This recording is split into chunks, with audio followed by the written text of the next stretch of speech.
get it, ladies and gentlemen, boys and girls, children of all ages. The Rob Brown Show is on your radio. This is ESPN Upstate. How goes it? Y'all tremendous to be with you, as always, all across the beautiful upstate of South Carolina and around the world on the radio.com app.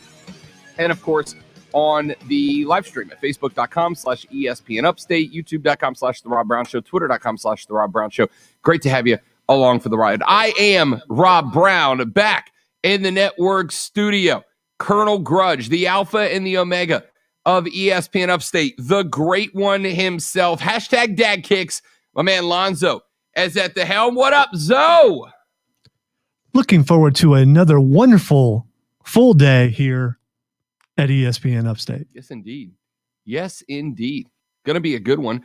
My man D-Train, Diesel, is you're going to get double dose of extra hour of the Zoe, double dose of Rob Brown today, as Diesel is out. So Zoe will be producing the first hour of Offside with Mark Ryan. I'll be stepping in at 4 to do the back 3 hours. Going to be a busy day on the broadcast today. Very much looking forward to it. A million. Hey, do you think anyone's told him yet? I think so. He called me earlier with his list of demands I'd be prepared for on the show. I was hoping no one would tell him, but oh well. Surprise! Busy day on the broadcast today. Coming up at 1 o'clock, Rashad Beard of the Panther Nation podcast is going to join us right here on the Rob Brown Show. We'll talk about all the things going up with football in Charlotte, the Queen City. So that's at 1 o'clock. At 2:20 this afternoon, Lonzo brings you Fight Club, your home for all things combat sports in the Upstate. And there is a massive, massive UFC fight just around the corner. So I have no doubt that we are going to spend some time on that.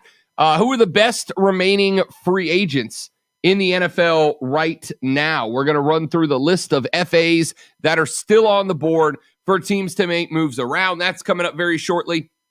And today, later on in the show, I'm going to give you a betting strategy guide for the Sweet 16, as well as power rank our remaining Sweet 16 teams, with the Sweet 16 lined up for us coming up this weekend, plus dirt racing at Bristol on Sunday. We got some NASCAR lined up for you as well. Gonna be a busy day. Get in touch with the show at 844-GSP-ESPN, 844-477-3776. Text us at 71307, 71307. Start your text at ESPN so that we can read them on the air. And, of course, join our aforementioned live stream. That stream is available for you at facebook.com/ESPN Upstate. It is available for you on Twitter at twitter.com/The Rob Brown Show, and on YouTube. Open up that YouTube app, find The Rob Brown Show, and you can watch that live stream live on your phone, tablet, PC, or if you've got a smart TV, on the YouTube app as well. So, with that being said, since I have made a habit this week, Lonzo, of taking the lunch breakdown like well into the second segment, let's just go ahead and get this bad boy started off. What do you say? Let's do lunch. This is a very nutritious lunch. All the food groups are represented. You guys are here. Scuttlebutt. What in the wide, wide world of sports is going on here? Lunch! Lunch! It is the lunch breakdown. The 3 things you have to know before you go start talking sports with your friends, family, coworkers, of the dog, whoever you spend your lunch break with.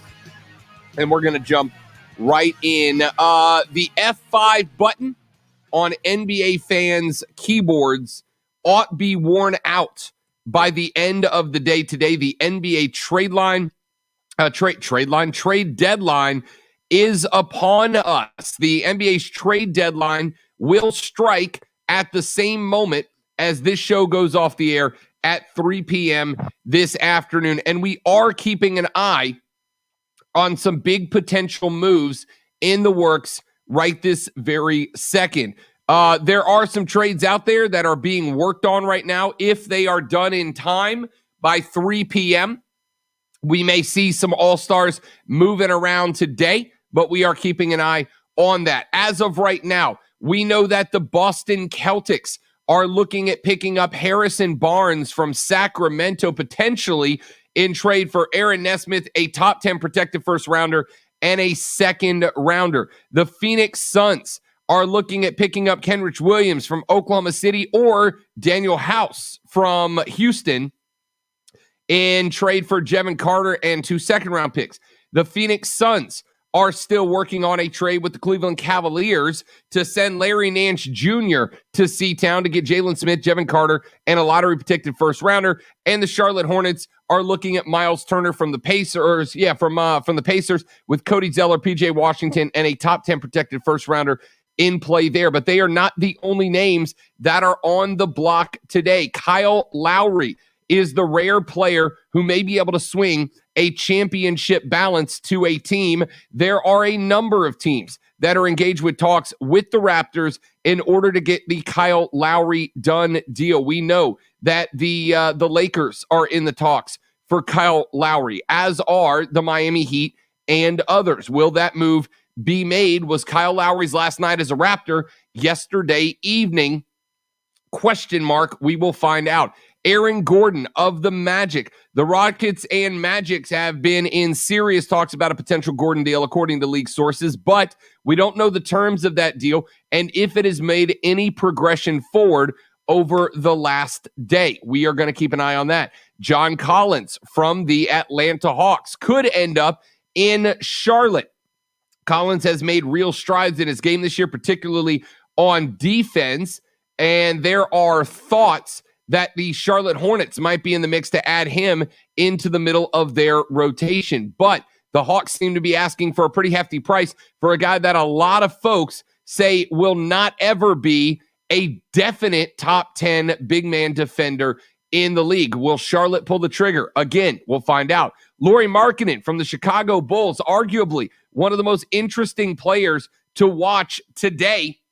He is in the midst of the best shooting season of his career so far, has also really stepped up his game in the dribble, drive, penetrate, and distribute discussion right now. There are talks that Lauri Markkanen could be in the mix. He is connected to another play to keep an eye on. That is Lonzo Ball. Ball would be an interesting fit with a number of teams. We know that the Chicago Bulls have been looking for forward help with a distributing mindset. That is Lonzo Ball. We also know that the Denver Nuggets are in play as well. However, Lonzo Ball in the second half of the first half of the season stepped his game up significantly. Remember, just a few weeks ago, there were talks that Lonzo Ball might get shipped out of New Orleans, potentially over to the Clippers for a number of players. Since then, his game has dramatically increased. Might that dampen the Pelicans' desire to trade him? Again, a big fat question mark. However,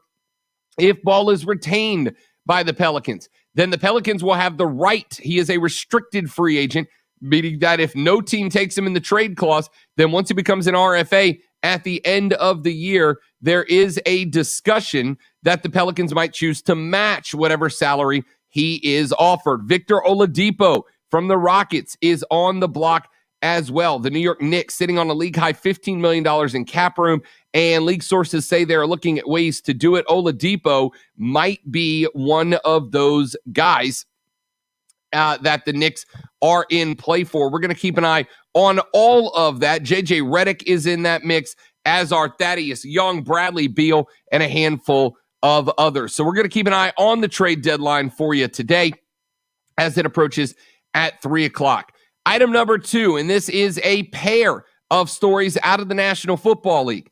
Item number 2, the NFL has cleared the way for Daniel Snyder to begin buying out minority partners for the Washington football team. The Finance Committee approved Snyder's application for a $450 million debt waiver, according to an NFL spokesperson. The other owners will vote at the league's annual meeting next week on whether to approve the deal. Snyder needs 24 of 32 in favor of the transaction. The move does not impact the independent investigation into the franchise by attorney Beth Wilkinson. The investigation stems from a series of Washington Post articles detailing sexual harassment allegations in the organization over 15 years by past employees. No report has yet been turned into the league. If the deal goes through, Snyder would end up buying another 40.5% of shares in the organization from minority owners Fred Smith, Robert Rothman, and Dwight Scharr. Those three had purchased their shares back in 2003. Snyder currently owns 40.59% of the team, with his mother Arlette owning 6.5%, his sister Michelle owning 12.55%. The total amount of the deal for the remaining shares would come to $875 million. Snyder would have to repay the debt by 2028 if it is approved. I don't bring this up, Zoe, because anybody particularly cares about the ownership of the Washington football team in this area. I bring this up because it shows that you could have it worse. Daniel Snyder is a garbage owner. Since he has become the primary owner of the Washington football team, the Washington football team has not only consistently been bad on the field, but has consistently made bad decisions off of it. Whether it is the mishandling of the name change from the old name to the new, whether it is the mishandling of issues in the administrative offices outside of football, just about every decision that Dan Snyder has made as an owner has been historically bad, and now the NFL is clearing the way for him to become an even more powerful owner over the Washington football team. All in all, Lonzo, I got to tell you, when some of us get a little bit down and out about the ownership decisions of our teams, sometimes we just got to step back and put it in the perspective of, hey, at least it's not Daniel Snyder. You know, I hear all the Washington, and I agree with most of it, but I do think they made one good decision when they hired Ron Rivera. And I think you see the turnaround on that defense. Maybe he shouldn't have dropped a certain quarterback, but still, I think Ron Rivera's got that team heading in the right direction. And as far as him owning the majority, are we really going to be able to tell that much of a difference? Because he already had the majority, right? So just by 0.5% or whatever it is. So he's already making all the decisions. So, I mean, how much say did those guys actually have in what he did? You know, you'd like to think that at least, even if they didn't have the ultimate authority on pulling the trigger, with as bad as things have been in the DC market, you'd like to think with those guys on board, at least maybe perhaps finger crossed, there were some adults in the room with Dan Snyder who could guide him and push him towards making better decisions, even if there were, then he wouldn't have went through with the decisions that you consider being not adult. So if they had influence, maybe he wouldn't have did some of the things that he did. So I'm thinking they didn't really have any influence. Maybe that's one of the reasons why they're selling their shares. The thought here for me becomes, and I think you have a point, but the thought here for me becomes, how much worse might the decisions of Daniel Snyder been if there weren't people in the room going, hey, Big D, not a great plan. Why don't you scale back a little bit? Now he doesn't even have a voice of reason to tell him scale back a little bit. Let me put this in wrestling terms. Do you think Vince McMahon cares what everybody else says? No. Vince McMahon has people tell him, hey, that's a bad idea, Vince. But when Vince says, that's what I'm going to do, that's what he does. And I think you put Daniel Snyder in the same position. I think he may have had voices of reason, but if you don't listen to them, they're just there in the room. And that, Lonzo, is why NXT is a better product than WWE right now. Not last night, it wasn't. No, it wasn't great last night. But overall, the past year and a half, 2 years, it has been. We'll bring that back up later on in the show. Item number 3 on the lunch breakdown right now. Obviously, free agency still looming over the National Football League. So who are the best free agents still remaining that could be pitched in to help the Carolina Panthers and other NFL teams right now? Well, there's a handful of them that are names that I am very, very interested in.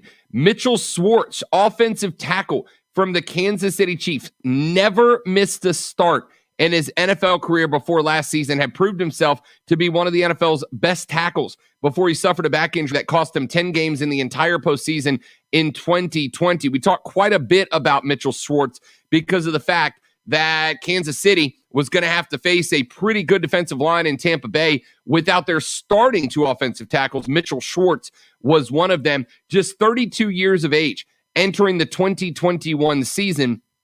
And assuming that that was a one-off injury and not a real problem moving forward for him in his career, That's a big pickup, especially for a Panthers team that really needs to retool their offensive line and have it be top-notch for a new quarterback, or if they want a better chance for Teddy Bridgewater to succeed if they do get stuck with him. Speaking of offensive linemen, Alejandro Villanueva out of Pittsburgh, another 32-year-old, a guy whose best days are probably behind him, but means that you've got a very serviceable backup or starter if required at a guy that you can get relatively cheap. I would keep an eye on Alejandro Villanueva out of Pittsburgh as well. Trey Turner, offensive guard, and you'll notice a theme about all the guys that I'm talking about here. 2 teams have given up on him in the past 12 months, but he was named to 5 Pro Bowls before last year. The question mark is, can Trey Turner's head get screwed back on correctly? If it can, the guy can be one of the best guards in the NFL. He's only 28 years old.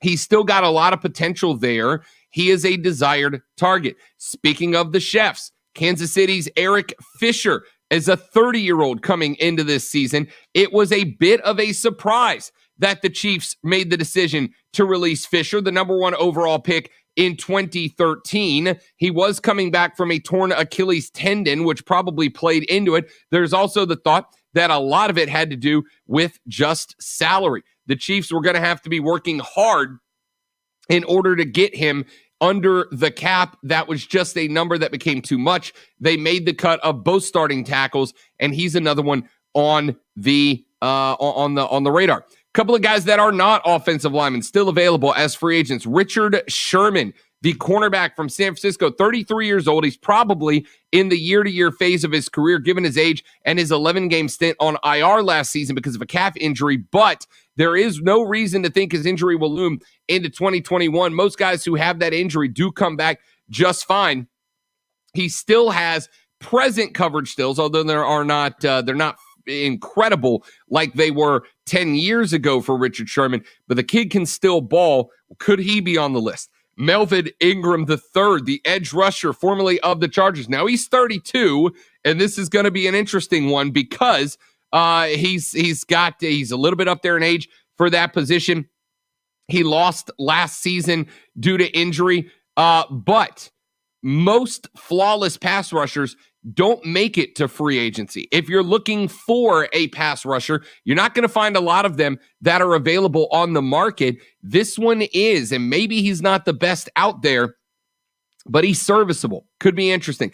Jadeveon Clowney is on the list as well. 28 years of age, and he's had 2 really weird years. Recorded just 3 sacks in 13 games for the Seahawks in 2019. Struggled to reach an agreement during free agency last spring. We all remember that drama. He eventually signed with the Titans, did not record a single sack in 8 games before a knee injury ended the season. He did bring pressure on 11% of his rushes, good for number 10 on the league, but they did not convert into sacks. However, they could be converted with a good secondary, maybe into some coverage sacks down the line. Is he on the list? I've got a handful more free agents that I'm going to scatter in throughout the show, but let's go ahead and run to a break here. When we come back in just a minute from right now, let's start talking Sweet 16. We are a day and a half away from getting the Sweet 16 underway. I've got some betting strategies for you.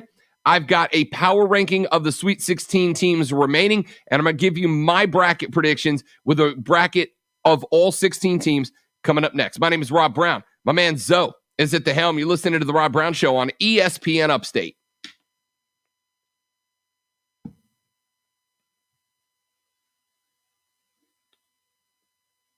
The Rob Brown Show. Listen on your phone everywhere on the radio.com app.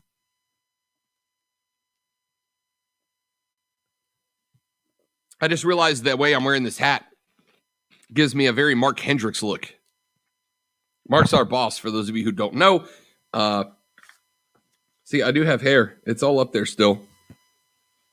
I almost thought about rocking the flat bill up front. I don't know that there is a preference yet. I don't know if this bill is just a touch too wide. It's very, very Ricky Fowler, I think.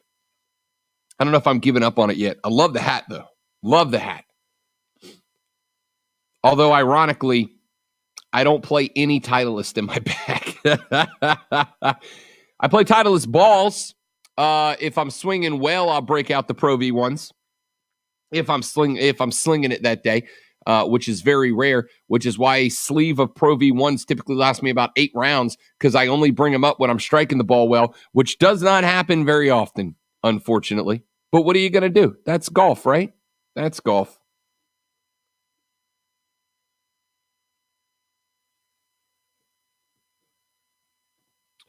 Look at the tie-dye on Zoe. It's a good look.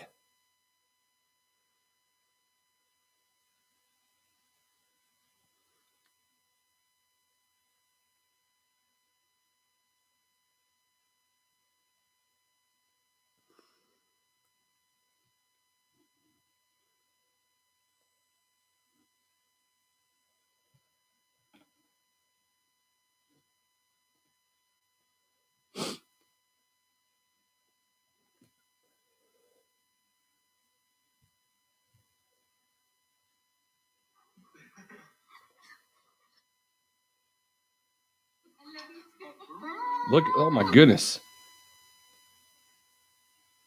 The size of this dog, y'all. Yes, this is the kind of stuff I look at during breaks. Look at the size. Oh my goodness. That's a good boy. I'm a big fan. Do any of y'all on the stream, do any of y'all have any of y'all ever had a big dog? Like a big dog? Like a Great Dane, Irish Wolfhound? Have you ever had a monster dog? I am looking. Hopefully next year I will get into a house with a big yard, and I've been looking at going to snag a big dog, like a bull mastiff or a Great Dane or an Irish Wolfhound or something like that. I've always wanted to have a monster dog, and I hear two groups of people. Half the people go, "Oh man, they're amazing, they're awesome dogs," and half the people are like, "Dude, it's just too much. It's you might as well get a pony." So I'm just curious as to any of you guys have ever had like a big dog. What's wrong with a pony? Nothing except for their outside dogs. Oh, so okay. I have some family members who have really big dogs, including like a collie and some dogs like that are inside, and they're fine. I think it depends on breed. I think it depends on, I guess, temperament of the dog. And I don't think breed always has something to do with temperament, because some of the nicest dogs can be the meanest dogs in this same kind of breed. I had the biggest dog I had. He was, we called him Knight. He was a mix, and I forget what a mix he was, but he had shoulders like a werewolf, and he was a really big dog, but he was uncontrollable to the point where he would break log chains. Yeah, because there's a law and everything. So we tried to contain him. We could not. So, and then we've had other big dogs that were cool. They were nice. They were calm. They were docile. So I think it depends on, are you going to go the purebred route? Or are you going to go the rescue route? I always try to get, I've always rescued dogs. I'm always that's what we've always done too. So I'm always an adopt-a-dog guy. And the other thing is, do the dogs take on the temperament and mentality of their owner? Because when we've rescued the dogs, they seem nice and calm, and then some of them get home and they are no longer that way. And I don't know if we did that to them or not. I want to say, so I love that you always give your credit for being the big mean guy. And like, I know you can be forward. You are the not the furthest from mean, but you are not mean at all. So it's not you. You'll know me at home. No, you're right though. Although I can get mad. People have heard that. But I think that's about it. 30 seconds. My last dog, when I got, I think dogs more take on the experience of their life, right? Like my last dog had been abused before I got him, and so he was always kind of skittish around new people. That's just kind of how it goes. On Molina. Call 844-GSP-ESPN. Text keyword ESPN and your message to 71307. Get in the game on the Rob Brown Show. Only on ESPN Upstate. The Rob Brown Show back on your radio. It's ESPN Upstate. Rob and Lonzo and you. 844-GSP, ESPN, 844-477-3776. A bit of breaking news as we approach the NBA's trade deadline. We have just learned that the Denver Nuggets are finalizing a trade with the Orlando Magic to bring Aaron Gordon up to Denver. That is an addition that is interesting first and foremost because of the fact that Denver, they look like they were missing kind of one bona fide 3-4 hybrid player away from being a very, very good team. We already know they've got the 2 and the 5 filled out. They needed kind of one more to round out the triangle, and they appear to have found it. We do not have details of that trade yet, though we are keeping an eye on it for you over the next couple hours for you. We're going to keep an eye on how that plays out. There are some other trades that are getting finalized as well, but the Woj bombs are dropping right now, as we should expect. I mean, the guy's verbed his name. You know it's good. 2 minutes ago, Wojnarowski reported Washington is trading Troy Brown and Mo Wagner to Chicago for Daniel Gafford and Chandler Hutchinson. Orlando and Denver on the brink of finalizing the particulars of the deal now, but the Nuggets are going to acquire Aaron Gordon from Orlando, according to Wojnarowski. The Magic have moved Nikolai Vucevic and Evan Fournier now with Aaron Gordon on deck. Magic will gather significant draft assets today and have young players, Jonathan Isaac, Markelle Fultz, under contract long-term. Boston is in serious talks to acquire Orlando guard Evan Fournier for 2 second-round picks, according to Woj. Again, if you're an NBA player, Adrian Wojnarowski is you gotta F5 that timeline all day long today. These things are coming in hot and heavy as it stands right now.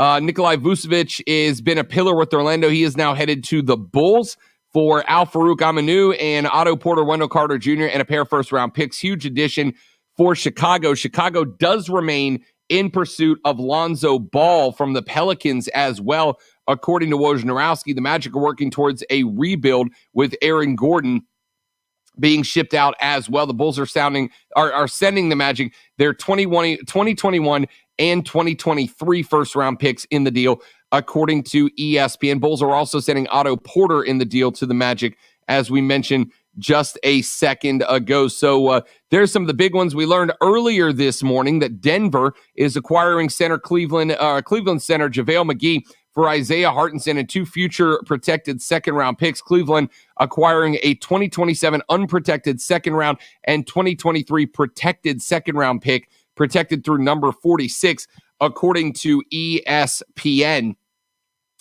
Kings are sending a 2021 via second-round pick via Lakers and their own 2024 second-rounder to Detroit in order to grab Dalem White for guard Corey Joseph and 2 second-round picks. I'm sorry, I'm stuttering all over the place. It's because again we got 11,000 things that are coming down as we approach the NBA's trade deadline. So that's where we stand right this very second. With the Woj bombs dropping, the NBA trade deadline is now upon us. A couple of texts that have come in on the text line at 71307 at ESPN. The only Snyder cut I want is Daniel Snyder getting cut from the Washington football team. Look at the texter bringing in the pop culture reference, though. How about it? That was clever. Well done. Yeah, very well done. And at ESPN, I'm hoping the unconfirmed Marvel movie is the new Deadpool 3. Did I miss it? Did Marvel announce they've got an unconfirmed movie coming up? Yeah, they slipped it underneath the radar. There's an unannounced one. I think it's in 2022. But remember, you still got X-Men looming, and you also have Fantastic Four. And I haven't looked at the list to see if those are on it, but you got several different ones, and we know that the next Deadpool is coming eventually. Yep. So, all right, so there you go. There's some of the NBA trade deadline news. I'm sure we will be breaking in throughout the show between now and 3 o'clock to give you more trades as they are finalized. Like we mentioned, keeping an eye on Chicago. Lonzo Ball still in the mix. They are pursuing him. The New York Knicks may or may not be. We learned that a little bit earlier I got to think Zoe would be happy to go to Chicago, not so much to New York. Speaking of James Dolan, we're going to talk about him a little bit later on as well in the show. Quick break. We'll come back in a minute. Sweet 16 talk on the opposite side. I'm going to power rank those remaining teams for you. That's next on the Rob Brown Show. This is ESPN Upstate.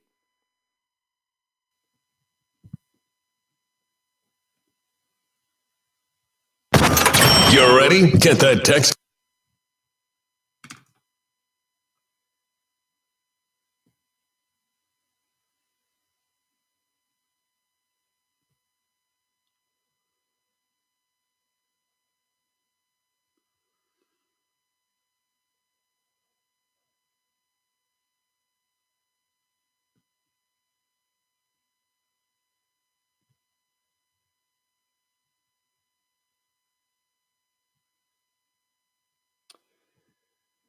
Oh, okay. So that Nuggets deal with Gordon is in the books. All right. Brian says had a pit and boxer and now two GSPs. What's a GSP, Brian? George St. Pierre. I don't think he owns two of those. Yeah, I'm thinking there's only one, but you never know. It's a big world. Well, I'm sure there are more Georges St. Pierres, but only one that we know about. Man, my posture is terrible. I got to get better posture. I sit hunched over all day. Maybe it's your couch. German pointers. Okay. By the way, Rob, if you're going to continue, who knows if you are, from your home, gaming chair, man. Gaming chair will help you with your posture. So the problem I have is I don't have a desk. I agree. And you don't need a desk for a gaming chair. It's a gaming chair. Then what am I going to set the laptop on in front of me? I can't sit it on my lap because then you get the what I affectionately refer to as the boomer angle. You know what the boomer angle is, though? I'm trying. When you have your laptop like this. Oh, yeah. That's the boomer angle. Oh, is it? Okay. Yeah. So if I sit it on my lap, you get the boomer angle where I'm talking down like that, and it's just obnoxious. I went and got a living room, what do you call this, coffee table that has like the raising lid on it, so that the computer's at least elevated somewhat in front of me. Oh, that's cool. Yeah. I'm guessing you got some room in the living room, like about, I don't know, maybe 2 feet, 3 feet that you could scoot it forward and then just move the chair in behind it. I'm just saying, I'm just trying to help you with your posture. I could flip the coffee table around and work on the other side of it, but that would be, I'd have two issues with that. The first would be, by the way, this is all right, I know these dogs. That's a German short-haired pointer. Oh, that's a good-looking dog. Yeah, that is a good-looking dog. I know those dogs. Good hunting dogs, too. There you go. There's a very good boy bringing back a little dinner. Yeah, I had a friend of mine who had one of those years ago whose name was Roxy, I think. It's a very good dog. Very good dog. How much time we got? Trying to edit. 15 seconds or less. Okay, well, I'll have to get the AC next round. Or I could just drop this sweatshirt, but I'm only wearing an undershirt, and y'all don't want to see that.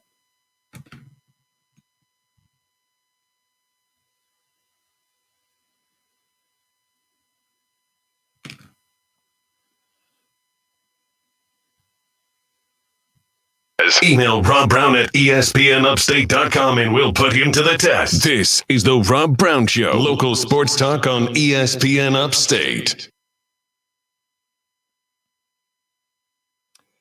All right, let's rock and roll. The Rob Brown Show is back on your radio. This is ESPN Upstate. Rob and Lonzo with you. Let's talk a little Sweet 16 shooty hoops, shall we? Sweet 16 underway on Saturday and Sunday. It was a chaotic, upset-laden first week of the tournament, which is exactly what we want. So let me ask you a question. You get two options. Option A is we can have a pretty chalky tournament where your bracket holds up really well all the way through. Or option B is we can have a tournament where your bracket is absolutely tanked, but we've got upsets and surprises and drama and Cinderella stories. Which one of those two are you taking? I'm going to take the latter, not the former, because it's more exciting. But I know the purists, it really bothers them because they believe they got their bracket. This is the year, and then you see all the things that happen this year. I love it for that reason. I wonder if that helps or hurts ratings, though. I got to imagine it helps, right? I mean, everybody who fills out a tournament or a bracket, is going to be watching anyway. When the upsets and the chaos starts, you're gonna drag in some people that are like, well, I wouldn't ordinarily watch the tournament, but heck yeah, I'm gonna watch Sister Jean and Chicago or Loyola Chicago. Heck yeah, I'm gonna watch Buddy Boeheim and the double-digit seeded Syracuse Orange try to make noise. Heck yeah, I'm gonna see, with all the upsets happening, could somebody drop the mighty Gonzaga Zags as well? I would assume. In fact, I would bet, Zoe, I'd be willing to bet that, we saw the NBA ratings down after the pandemic, the NFL ratings down, Major League Baseball ratings down, soccer ratings down. I would bet, and no small part, they're not the main reason, but no small part, and thanks to the sheer number of upsets in this tournament and the fact that so many underdogs are still dancing. So I'd be relatively comfortable taking a bet that the March Madness ratings, and obviously not from last year because we didn't have the tournament, but I would bet you March Madness ratings this year are going to be roughly equivalent to what they were in 2019. I will tell you, I've watched more this year than I normally do because I'm just not a college basketball guy. I do pay attention around this time of year, but I rarely watch an entire game. But with, like Oral Roberts and teams like that doing what they've done, it's caused me to go, okay, there's a chance that this low-seeded team could actually upset this high-seeded team. I probably should watch just to see some more history made. Yeah, and with as many upsets as we saw, I mean, look, the Big Ten came into this thing looking like a lion, exited like a lamb. The Pac-12 came in. Oh, they're overrated. They're not going to be anything, the Pac-12. Pac-12 came in, and every Pac-12 team, with the exception of Colorado, lost to Florida State, was doing big things. USC still in there. UCLA still dancing. I mean, look, this tournament has been absolutely phenomenally wild, and I've got to assume that the ratings for this are going to be the first set of ratings of a major sporting event that are going to be comparable to before the pandemic. And I think a good chunk of the reason why is because of how chaotic this tournament's been. It's been absolutely fantastic, this tournament has. So I'm going to be 0% shocked to see those ratings that are equivalent to 2019. If not beat them, if not straight up beat them. I mean, here's the thing, Zoe.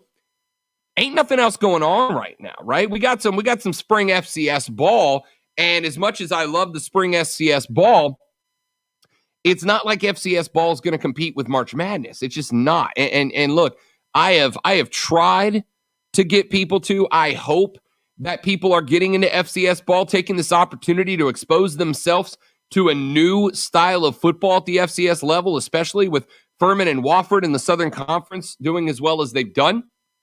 But, when it comes down to it, man, I'm looking at March Madness. This is the only, even with the NFL playing their games, college football playing their games, etc. So, to me, March Madness, even without fans, still feels like March Madness. It still feels like the normal March. I know that there's only a couple thousand fans at some of these games.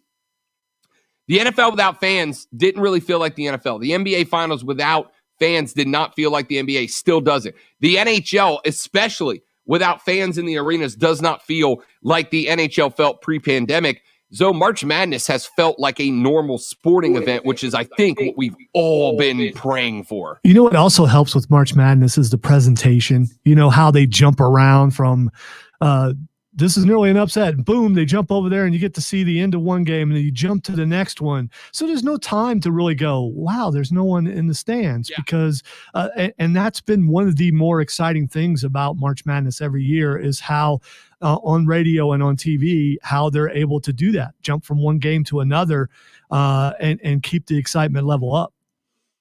Yeah, it's those first 2 days, or I should say the first 4 days, when you've got round 1 and round 2 being played back to back, and you've got 32 games on day 1 and 2, you got 16 games on day 3 and 4. It didn't have time. Now it'll be interesting to see, Lonzo, if it feels the same way for the Final Four in the championship game. It'll be interesting to see if we have that same sense of normalcy for those last 3 games as we did for the first 32 and the second 16. But so far, March's tournament has felt like it's normal. And I had to tell you, and honestly, Zoe, I didn't even really think about that until this segment, until this conversation. But March Madness has felt like the first normal sporting event, and I can't tell you how long. And the fact that we've been watching March Madness and feeling like it's a normal sporting event for the past couple of weeks, for the past week now, it's appreciated. It is, because it's probably the first time when I'm sitting on the couch, or I've got my socially distanced table out at the bar, and I'm flipping between 30-11 TVs, watching Fit 11 games. Everything else just kind of took a back seat, which is ultimately what we're looking for out of sports, right? We've had this conversation before. Sports are a distraction from real life. Sports are an escape from real life. It is the reason that Zoe and so many other people don't love when politics come into sports, don't love when social messages come into sports, because it's supposed to be our escape from the pain and suffering and monotony of our regular day-to-day life. March Madness has been that escape. I mean, there's some guys wearing some t-shirts with social messages. There's players that have spoken out, but for the most part, March Madness has just been basketball, and it's been great, Lonzo. It's been great. I completely agree. And now that you mention it, I don't remember seeing anything like that. And the absence of that should probably, for me, it's a good thing, because I've been forced to go into video games more so than sports, because sports were no longer an escape. But you're right. And until this moment, I didn't really think about that. But it's been just basketball. And again, the fast pace of the entire thing makes it to where you don't have that slow down time. You're jumping from here, you're jumping from there. And I am curious, like you are, when we get to the Final Four, will we notice the lack of fans and things? And I think it's going to depend on who's there. 844-GSP ESPN, 844-477-3776. Text us. 71307 is the text line, 71307. A couple of text lines. I am sure since Rob said he watched Falcon and Winter Soldier. I mean, he has never said he was going to do something and then not done it. Hey, you caught me. But yes, I did watch it. And I suspect, Zoe, that we're going to find somewhere to fit that in the third hour. I'm looking forward to that, because I'm curious about your opinion. Yes, indeed. All right. Coming up in just a minute, Sweet 16 power rankings. I'll give you the 16 teams remaining and the order that I like their chances to win a national championship. That's coming up next on the Rob Brown Show. This is ESPN Upstate. Prisma. Mm-hmm. The Rob Brown Show. Listen on your Amazon or Google smart speaker. Just say, play ESPN Upstate. Look, your health is your most important investment. That's something our parents tell us when we're growing up. It's something that the older you get, the more you realize as you start to feel the aches and pains. And the number one thing that most people are looking for when they go out there to find someone to work with them on their health issues, they want to find somebody that they can trust. They want to find somebody that they believe in. They want to find somebody that cares about their health as if it was their own. And that's why you need to call our friends at Prisma Health. With over 2,400 healthcare providers across the Upstate and the Midlands, you will find someone that you trust to help you look after your health. And it doesn't matter what type of health what kind of health issues you're dealing with, whether it's heart care, neuroscience, orthopedics, you're just looking for a primary care doctor, women's health doctor, With that many doctors, that many nurses, you will find one that you entrust your health to. And that's why you need to visit their website at prismahealth.org, prismahealth.org. Prisma Health is the official healthcare provider for the Gamecocks of South Carolina, for the Tigers of Clemson,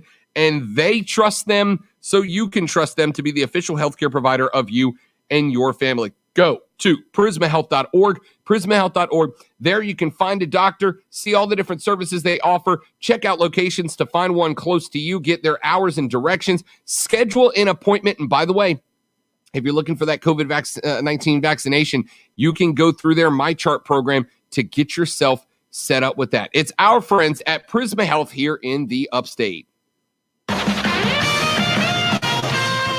From the 106.3 WORD Weather Center, here's the Upstate's most trusted forecast on ESPN Upstate. A few scattered rain showers at times this afternoon. Cloudy skies and I'm like so scared and tonight, chance stuff. for showers and storms, cloudy, a low near 63.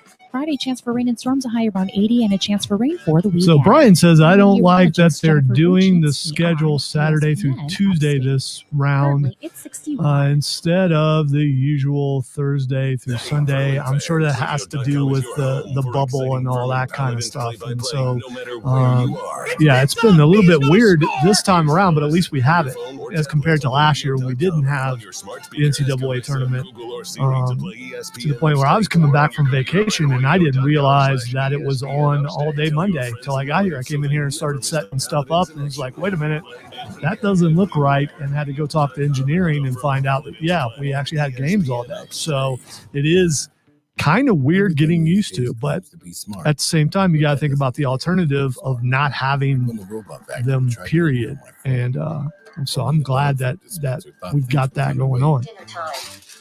One smart thing you can rely on is Pennington Smart Seed.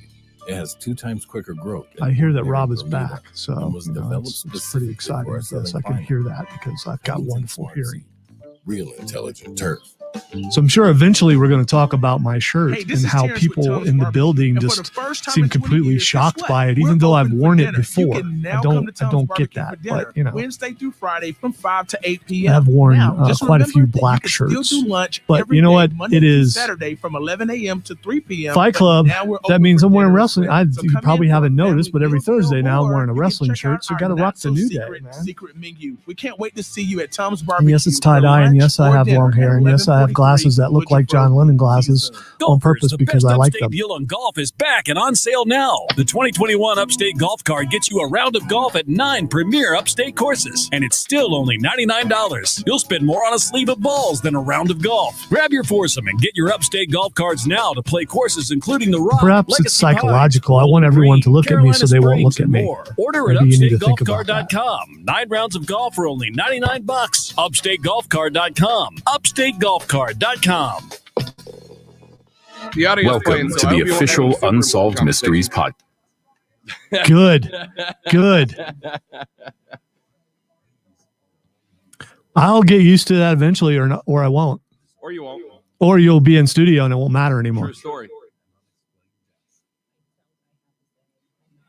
So yeah, I'm gonna have to. We may have to look at it today. We need to go ahead and start because I'm getting my first vaccination shot on Monday. 1 minute. And then the second one a week later. And then I wonder if we're going to be cleared to come back to work once we're vaccinated. I don't know.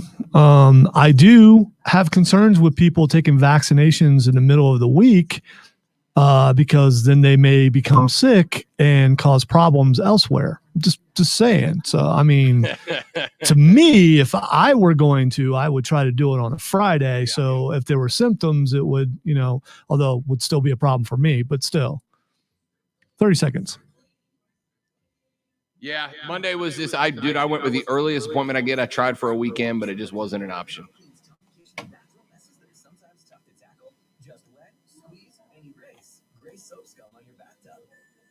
Erase cloudy hard water spots in your shower.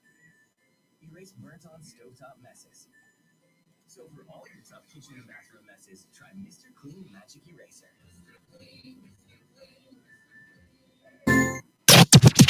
Opinions wanted. Well, opinions are like real estate. Everybody has one. Call 844-GSP-ESPN. Local sports talk on the Rob Brown Show on ESPN Upstate. All right, power ranking your Sweet 16 teams as they stand right now. I don't think that anybody is going to argue with the 28-0 Gonzaga Bulldogs being at number one. They are plus 150 to win the tournament, which is it's not a great value bet, but it's, there's still a lot of teams out there that I think match up. Oklahoma had a very good game plan for the second round game against Gonzaga. The Sooners used a lot of ball screens. They were setting up Austin Reeves to get mismatches against the Gonzaga big man, let him try to create for himself off the dribble. It was the best mismatch that Oklahoma could create, but ultimately it didn't matter. Oklahoma threw a really good couple of haymakers early in that game, but Gonzaga took that punch, kind of gathered themselves, and responded. The result, 87-71 in favor of the Zags. It's an upset-laden tournament, as we have mentioned multiple times. But at the end of the day, Gonzaga's taken every upset shot that everybody's thrown at them all year long, weathered them all. That is not to say I don't love Gonzaga at plus 150. In fact, I've got them losing in the Final Four, as a matter of fact, to a very good, very smart shooting Alabama team. And if there's one team that can win with the hustle, it's going to be the Crimson Tide of Alabama. But as of right now, I don't see how you can rank anybody else in the power rankings, Lonzo, above the Gonzaga Zags. You don't get to 28-0 because you had a handful of fluke games that you won. You get to 28-0 because you're the best damn basketball team in the country. Yeah, absolutely. I mean, you can't look at them and watch them play and not believe that their ranking is where it should be. That doesn't necessarily mean that you should write them in as champ right away, because we've seen upsets happen before, especially in this tournament already. So there are some teams out there who could take them down, and we'll see if they make it to the Final Four or not. Yeah, there's going to be some teams that match up well with the Zags, I think, that are still alive. Like I mentioned, Alabama, the good Florida State team defensively is about as good defensively as you can ask for.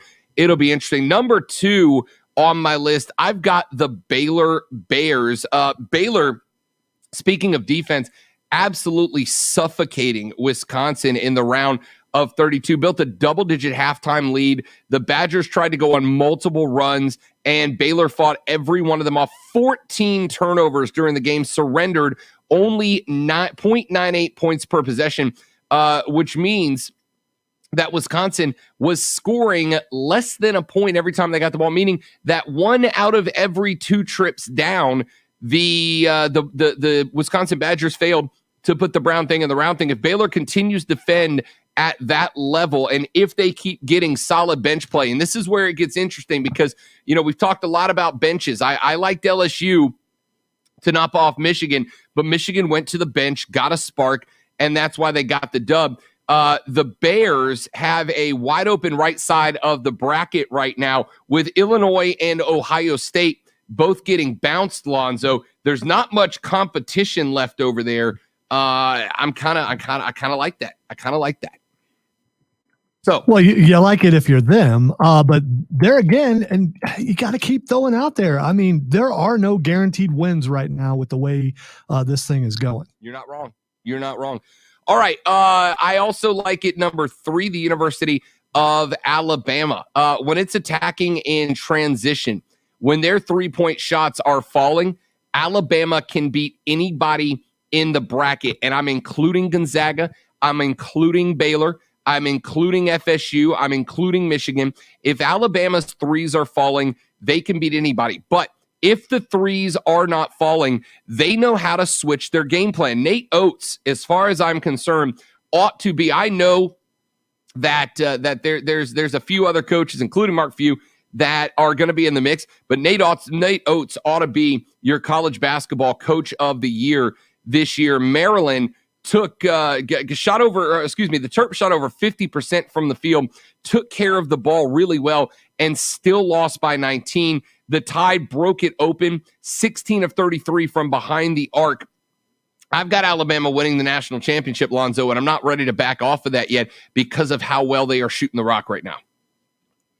Well, I said earlier, and you haven't mentioned this team, but I said earlier that Michigan's going to win the whole thing. And it hurts me every time I say that, but I still believe that's going to happen. Well, I've got Michigan checking in at number 4. The Big Ten landed a national best 9 NCAA tournament bids, but Michigan is the only one left standing. Look, here's why I don't believe in Michigan. In fact, I don't think Michigan gets out of this round against Florida State at this point, Zoe. And the reason why is that LSU took them to the wire, and LSU's only 3-man deep. LSU's a 3-man squad. Florida State puts 11 guys on the floor in a regular game. 11. This one goes to 11. 11 guys hit the floor for FSU. I don't think Michigan has as much depth. They do have some depth off of the bench. Chauncey Brown, Eli Brooks came in, threw down a bunch of threes that helped them, but they're going to face a better defense in FSU, and FSU's a little bit longer than they are. I don't think Michigan gets out of this round, but at the same time, if they play their best game, they're a hard team to beat. And then I will give you one more at number 5. I actually have the Rattlers. The Rattlers, Loyola Chicago, has impressed me dramatically. 2 victories from its second Final Four appearance in 4 seasons. There's no comparison between the 32-win team back in 2018 and this team, but this team is about as efficient of a team as you could ask for. They have been in the top 10 of all efficiency rankings all season long, thoroughly outplayed the Big Ten and ACC tournament champions to reach the Sweet 16. Now Loyola assumes the role of favorite against the Oregon State Beavers. Between disciplined defense and emotion offense, the Ramblers are a tough out.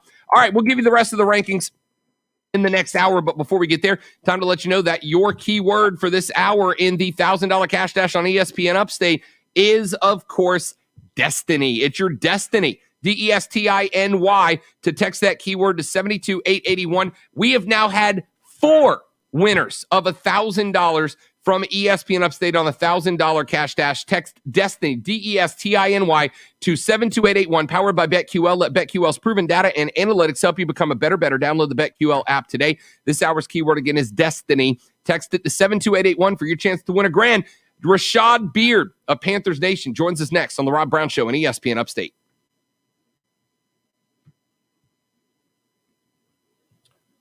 And I will get his number and send it to you right now, Lonzo.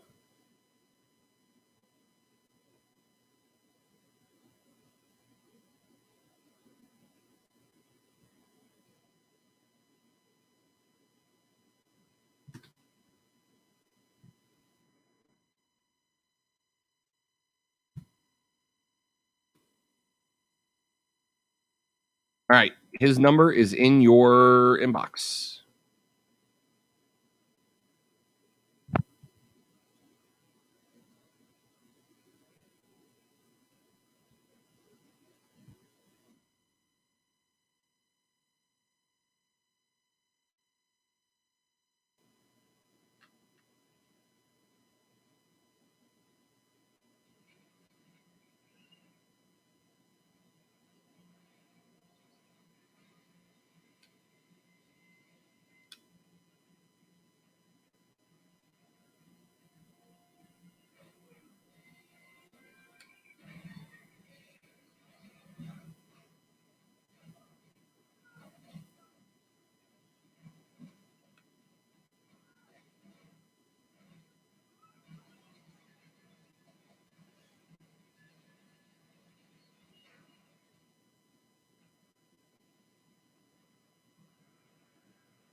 become a better bet. Download the BetQL app today. Warning. And check this out. Your unofficial Rob Brown lockdown.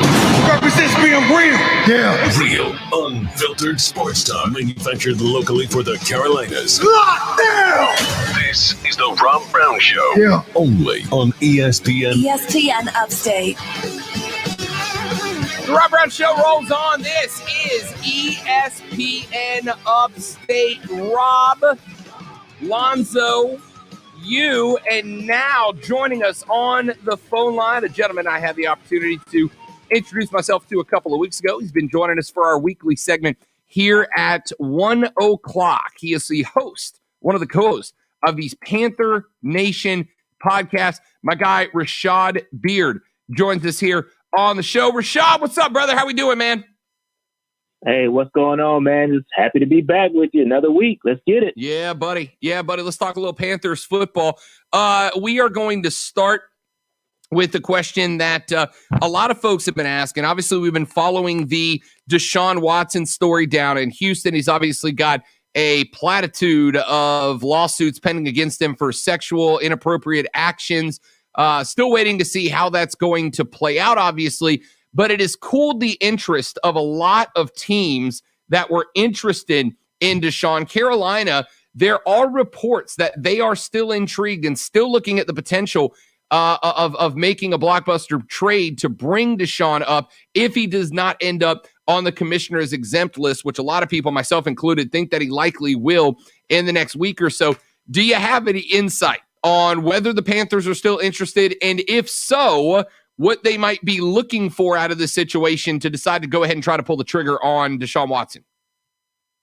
Listen, I have no inside information. I have read the same reports that you have read. So we're on the same page. Listen, I agree with you. I think he's going to end up on the exempt list at some point, but at some point he's got to come off that list, right? So are you just going to be willing to kind of hang around and obviously he's got to pay his debt to society. I don't have any information. I know there's a ton of lawsuits that keep coming on and keep coming on. So he has to answer for those. And I'm not one to judge. I'm not the judge, jury, or executioner as far as that's concerned. But he's going to have to pay his debt to society if he's guilty. But at the end of the day, there's no better place than Deshaun Watson to come to for open arms, right? I think that, obviously he's going to have to pay his debt to society, but I'm sure that the Carolinas would embrace Deshaun Watson and forgive him for his transgressions had he been guilty of those. So I think there's no better place. That's why I think we are still in the running.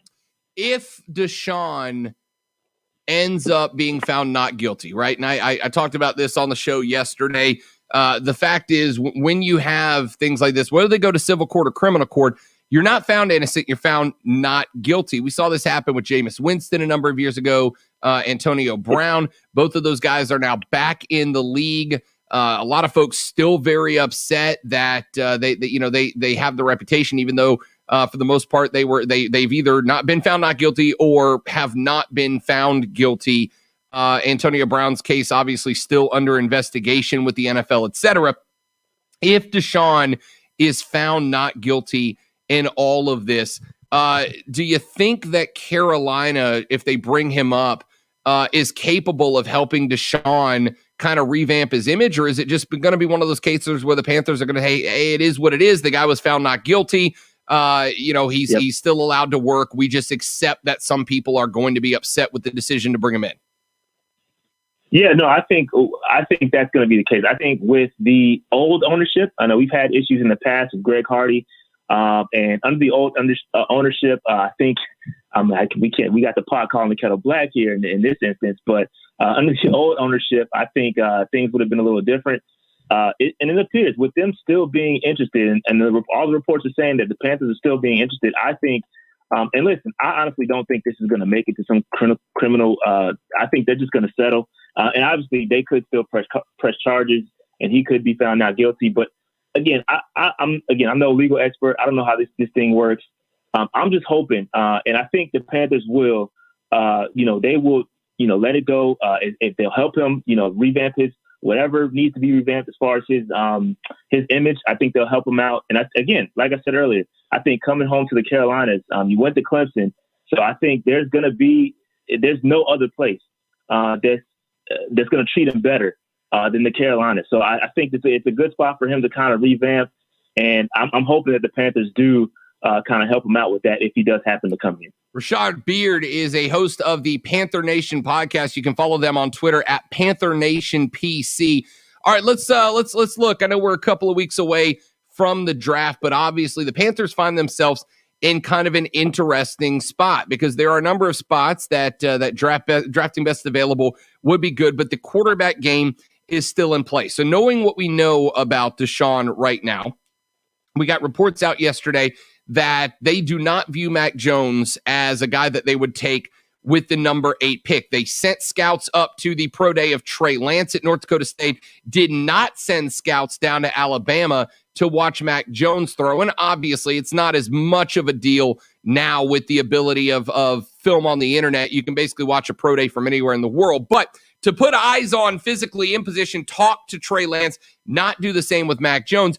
If Trey Lance gets taken off the board, and I got to tell you, I think there's going to be a huge run at quarterback in the draft, Rashad. I think we could end up seeing 4 quarterbacks off the board before we even get to the Panthers at number 8.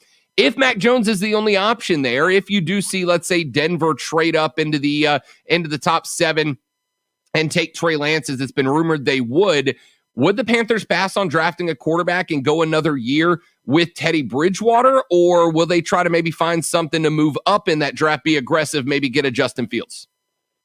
Yeah, so a couple things on Mac Jones. I think, one, you got to remember, Mac Jones worked with Coach Rule at the Senior Bowl, so they got an extensive look at Mac Jones back at the Senior Bowl. So I wouldn't take too much stock in the fact that they didn't send anybody to the pro day. They got enough at the Senior Bowl. And so, listen, I think Mac Jones is more of a lateral movement. I think he is essentially a less athletic Teddy Bridgewater. I think Teddy Bridgewater and Mac Jones are the same person. I don't think Mac is going to go out and win you any games. And I'm not trying to take anything away from him. I just think he had a very good situation, almost as good of a situation that Teddy Bridgewater had with the Saints. They are very similar. So if you're looking for a quarterback to change the trajectory of the franchise, Mac Jones is not it, and especially at 8. If you're going to get one of those guys, those top 4 guys, it has to be one of those top 4 guys. And I agree with you in the sense that I think that all 4 will be gone before the Panthers pick at 8.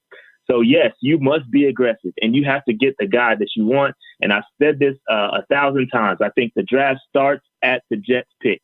Depending what the Jets do, if they decide to pass on and don't take a quarterback, they decide to stay with Darnold, then I think you really want to move up then because you'll get your pick of the litter between Fields or Zach Wilson. Now, if they decide to take one of those guys, you will still have one or the other to work with. And I think that's why we need to be in serious discussions with the Miami Dolphins right now to kind of put the feelers out there. So, yes, I think you need to be super aggressive to figure out what it takes to get your guy. Because, again, you were going to trade for Matt Stafford. You were going to trade first-round picks for a guy like Matt Stafford. Why not do it for a young quarterback on a rookie deal? Talking with Rashad Beard. He's a co-host on the Panthers Nation podcast. So what's the price that's out of your range, right? We've talked about the fact you mentioned a couple of first rounders were on the table for a 33, 34-year-old Matt Stafford. I've told folks, Panthers fans around here, Rashad, that if I'm the Panthers, I'm paying whatever it takes. Now, weeks ago, before all of this broke with Deshaun, my answer was I'd sell the farm for Deshaun Watson. I'd let the Texans have the naming rights to the stadium if that's what it took to get Deshaun Watson in play. I don't know that I would do the same for Justin Fields, but I'd be happy to part with 2 additional first and maybe a second and a third somewhere to bring that guy in, if only because, look, Teddy Bridgewater clearly ain't the guy. And I love Teddy B. He's a great dude, but he's just not the guy. And you're running out of options at this point, Rashad. So what's the price point for you to move up, whether it's to number 2 to take the Jet spot if they are going to stick with Sam Darnold and are willing to trade back, to number 3 with the Dolphins? How much is too much to give up for Justin Fields? I don't know that there's too much. I mean, you got to get your guy, right? And so I don't know what it's going to take. I don't know the exact number of what it's going to take. I don't know what the Miami Dolphins are going to be looking for. I don't know what the Jets are going to be looking for.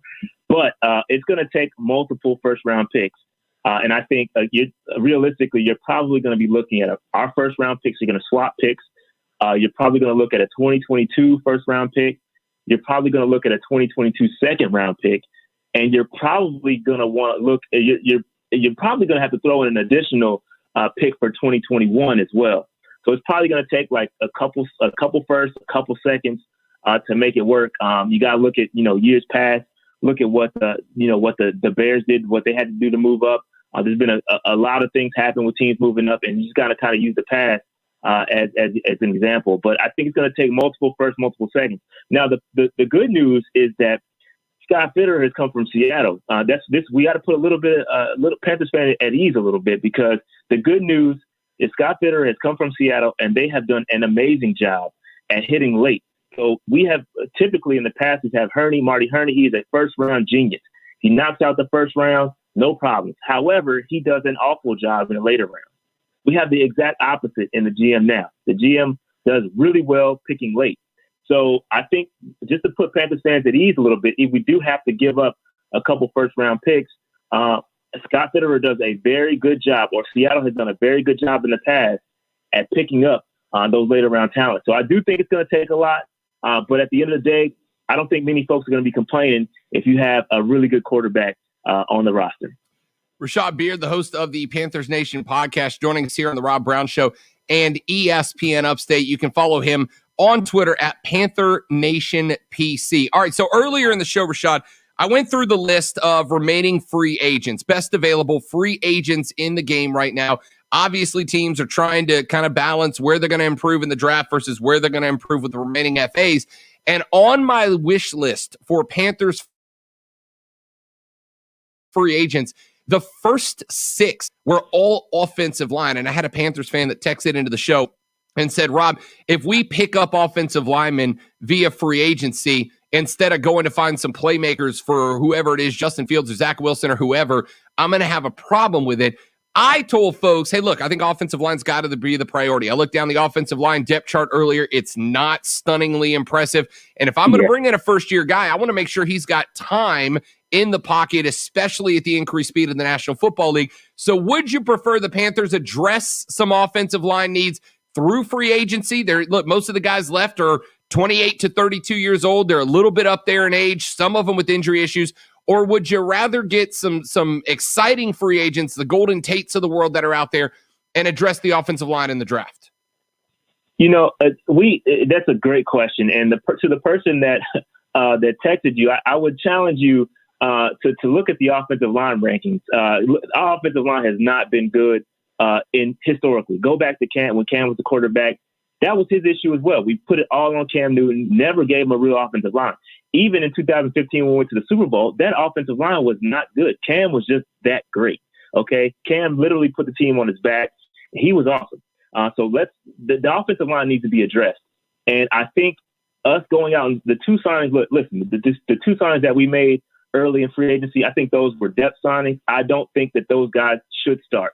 Because I think I look at the depth chart as well, and I'm not very happy with it as the way it stands.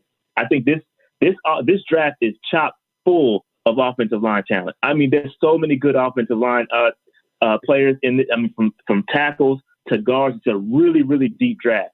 And I think Teddy Bridgewater, whoever the quarterback is going to have plenty of weapons. You get C-Mac back, you got Robbie Anderson, you got DJ Moore, you got Omar Bayless, who hasn't played a snap with it yet, a very intriguing wide receiver prospect. I think we have plenty of weapons.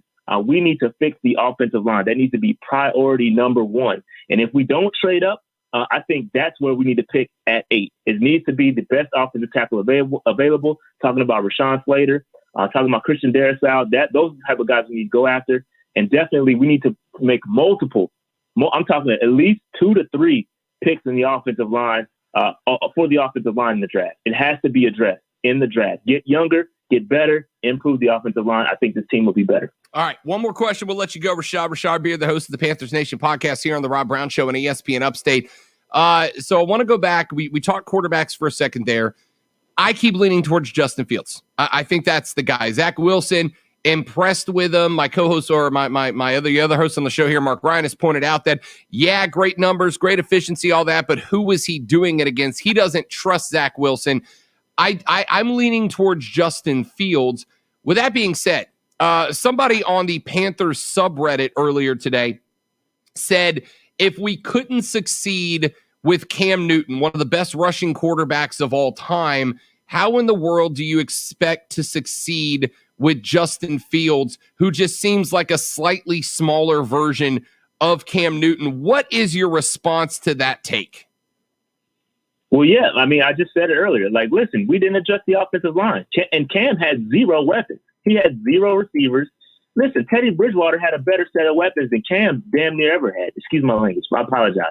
But listen, he has weapons. I mean, let's get the guy some weapons and get the guy an offensive line. That's an easy answer. It's an easy answer for sure. Get the man an offensive line, and I'm telling you, Justin Fields will be just fine. I promise. Get him an offensive line. Rashad Beard is the host of the Panthers Nation podcast. You can follow him on Twitter at Panthers Nation PC. You can also find the podcast on YouTube by searching Panthers Nation. They drop a new live stream every Monday. They put out more Panthers content than anybody in the game right now, and it is great stuff. Rashad, my man, great segment. Appreciate it. We'll talk to you in a week, big dog. All right, man. Thank you so much. Always appreciate it. That's Rashad Beard of the Panthers Nation podcast. Quick break. We'll come back here in just a minute. Rob Brown, Lonzo, the Rob Brown Show's on your radio. It's ESPN Upstate. The Rob Brown Show. Listen on your computer and tablet at ESPN Upstate.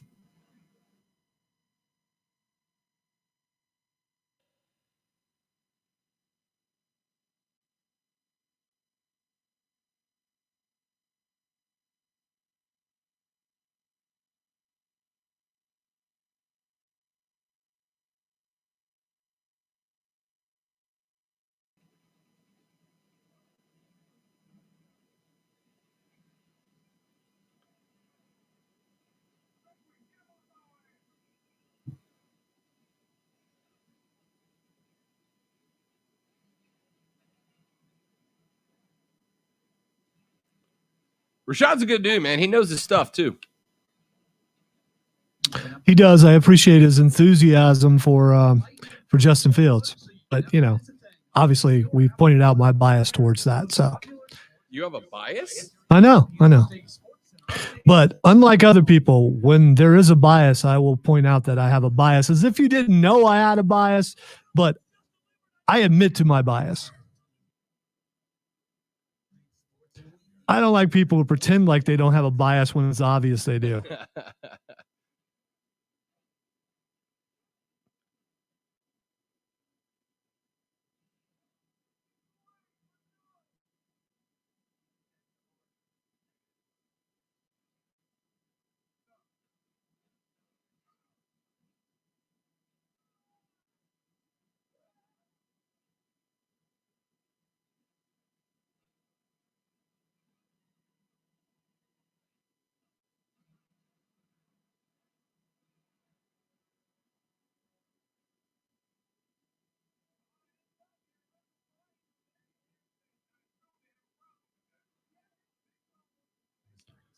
So you watched both last night or just one? Just one. Okay. But I also caught up on NXT, AEW, and Raw, so I'm good to go on the wrestling. That's what I was talking about. Oh, okay. Yeah. I watched both of those, yeah. Okay, cool. I thought you meant both episodes of Falcon Winter Soldier. I was like, I thought there was only one. The other one. Yeah, there's only one. Right? Okay. Yeah, that's tomorrow.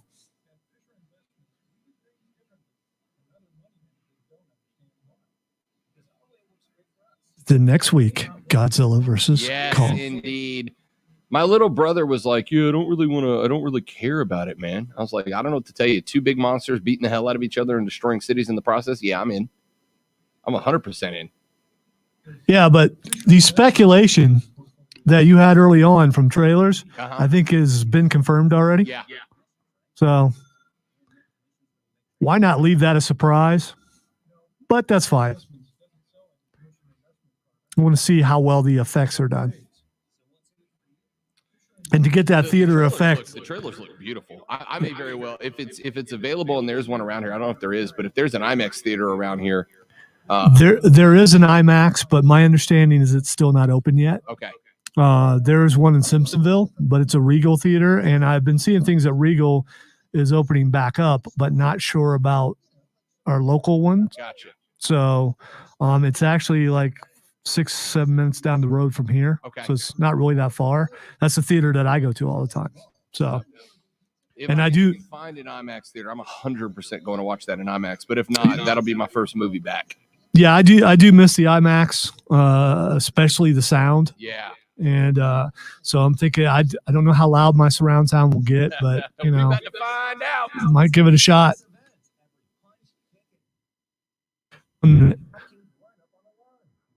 If I busted, I wanted to get a new one anyway. So.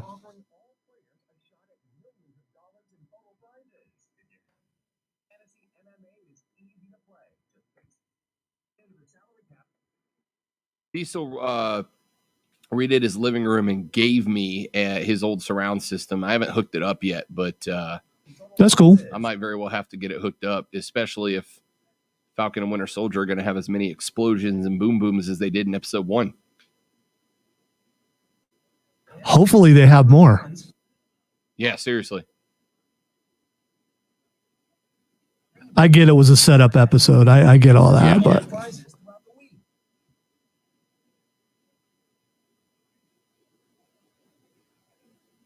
Eligibility restrictions apply. See DraftKings.com for details. Text us anytime at 71307. Use keyword ESPN followed by your comment. Local sports talk on The Rob Brown Show on ESPN Upstate. The Rob Brown Show rolls on. This is ESPN Upstate. Rob, Lonzo, and you. Thanks to Rashad Beard of the Panthers Nation's podcast for joining us in the last segment. Again, you can follow them on Twitter at Panther Nation PC. Want to get them up on some follows, man. Again, they put out some of the best Panthers content you're going to find around here. Absolutely worth catching up with them. Again, their YouTube stuff is phenomenal. They do a live stream that's usually a couple hours long on Monday, and then they drop in throughout the week sporadically when other Panther stories pop up. Tremendous follow is Rashad Beard. I appreciate his time. And so I'll tell you, he has brought something that I see very sporadically here, and I'm gonna paint myself as the outsider here for just a minute. The new guy. Would you say I got to make it 3 years before I stop being the new guy? That was sarcasm directed towards the other person on the email chain who did not respond.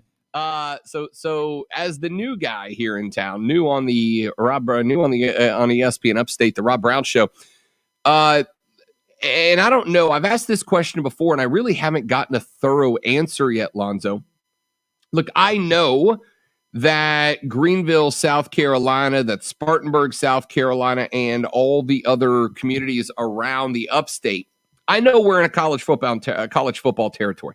I know that college football is king here. In fact, most every community I have worked in the South, college football is king, and I respect that and appreciate it. That's why most of the football discussion during the week, during football season here, is college football directed, and the NFL fills the gaps. But in every community I've been in, there is a passion when there is a local NFL team. In Jacksonville, huge Jags fan base. In New Orleans, obviously, the Saints are the king. In Dallas and Houston, those two teams are at the forefront, even with major colleges not too far away. I know that we are significantly closer to Clemson and to Columbia than we are to Charlotte here in the Upstate zone.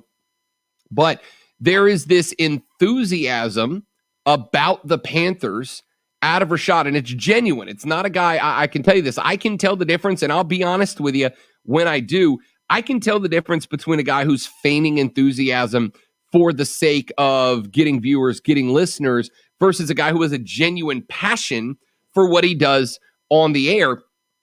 Rashad has a genuine passion for the Carolina Panthers. And what's interesting to me is that being just an hour and 45 minutes away, inside of a couple hours drive from here, I don't really get a sense of a ton of excitement about the Panthers. It seemed to peak early in Deshaun Watch 2021, when we were keeping an eye on whether he might end up in Charlotte. That's when it peaked, and obviously it's because of the Clemson connection.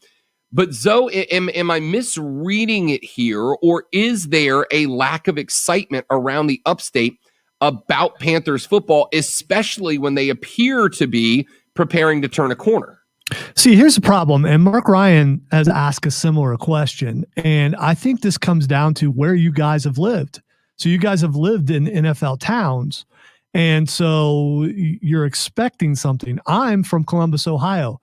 The Bengals and the Browns are not the talk of the town. Obviously, the Ohio State Buckeyes are. So I went from one college place to technically another college place. All I know is the enthusiasm that I've seen spending time in Spartanburg during training camp. How many people were out there to watch every day when they were out there practicing. There's also the fact that the first season they played at Clemson. I mean, so they did a lot in the past to endear themselves to this area, especially the upstate of South Carolina. And I think the enthusiasm's out there. I think that you and Mark are a little bit jaded in the sense that you expect what you saw in an NFL town, and you're just not going to get that here. And you're right, this is a college place, but you will see a lot of Panther stuff. And I go back to training camp. If people had no interest, they wouldn't be there, and they were there every single year, and just hanging around, getting a chance to see the players if they were out and about at the Krispy Kreme or at the Beacon or someplace like that in Spartanburg while they were there during training camp. Ton of people, a ton of coverage when they were here. If there's no enthusiasm, there would be sparse crowds. There would be no one caring at all when they were here, and that's just not true. Yeah, I mean, look, I get it, and I would bet, Zoe, that while in your community in OHIO, there wasn't there. It's more Ohio State based, and again, the Midwest loves their college football in a way that is similar to the way that we love the college football in the South. But if you're in hey, don't say that now. You're going to make some people angry because it's just better here and all that kind of all that kind of stuff. When it comes to they cannot believe that maybe people love football as much as they do here other places. So you're going to make people angry. When I was working down in Destin, Fort Walton Beach, it's right next to Eglin Air Force Base, which is it's the largest by area Air Force base in the contiguous United States. And I believe it's one of the largest military installations in the world. And because it is a testing and training base, so basically at Eglin, every weapon the Air Force, every munition the Air Force uses, they test it at Eglin Air Force Base. And if you are new to the Air Force, in a lot of cases, it's not like a boot camp training, but once you get into your specialization in the Air Force, whether it's communications or weapons loading, or if you're going to be flying some of the new generation fighters, et cetera, you go to Eglin to train. And so Eglin is a hodgepodge of people from all over the country, which means that Fort Walton Beach, Destin, the locals there, I guess the transplants there are from all over the country. They're from the West Coast. They're from the Midwest. They're from the Northeast, et cetera. And what it results in is on college football Saturday, and you predominantly see SEC with a couple of ACC teams sprinkled in, but you've got swaths of Ohio State fans and Penn State fans and SoCal fans and fans of all these different schools. And the love for their college football program is every bit intense. Now, maybe there are more Southerners gathered in large groups, but they love their football just as much. But on NFL Sunday, you can walk into a bar and you'll see 40 Steelers fans over here and a half dozen, 49ers fans over there and 13 or 14 Browns fans over here. I've got fans that are fans of friends that are fans of just about every NFL team from down in that area. The NFL teams don't move the needle as much as college football. I wouldn't expect them to, but they do show up. And then when you get over into coastal Alabama, coastal Mississippi, the southern half of those states, you start seeing almost as much Saint stuff as you do LSU, Alabama, Auburn stuff. When you get into Georgia an hour and a half outside of Atlanta, at least in my experience. And some of y'all here probably have more experience in that direction than I do. But when I got to Georgia outside of the ATL, you start seeing a lot of Falcon stuff. I see Panther stuff here, but there just doesn't seem to be that spark, that level of excitement about the team that I would think that you would have being an hour and a half away, being that the team has labeled itself the Carolina Panthers as opposed to Charlotte or the North Carolina Panthers.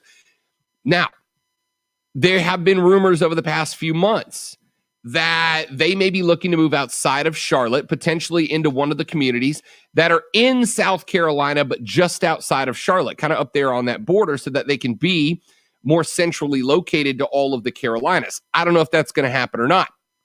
But outside of getting a Clemson guy like Deshaun at the helm, what, if anything, can be done by the Carolina Panthers in order to build a little bit of excitement here in the Upstate and in the state of South Carolina? Zoe, can anything be done? Is there anything the Panthers can do? I mean, they bring their training camp down here. That seems to help. Will just said on our live stream at facebook.com/ESPN Upstate, they stopped doing their training in Spartanburg. I would assume that may have something to do with it. It is a shame, and I'm not even a Panthers fan.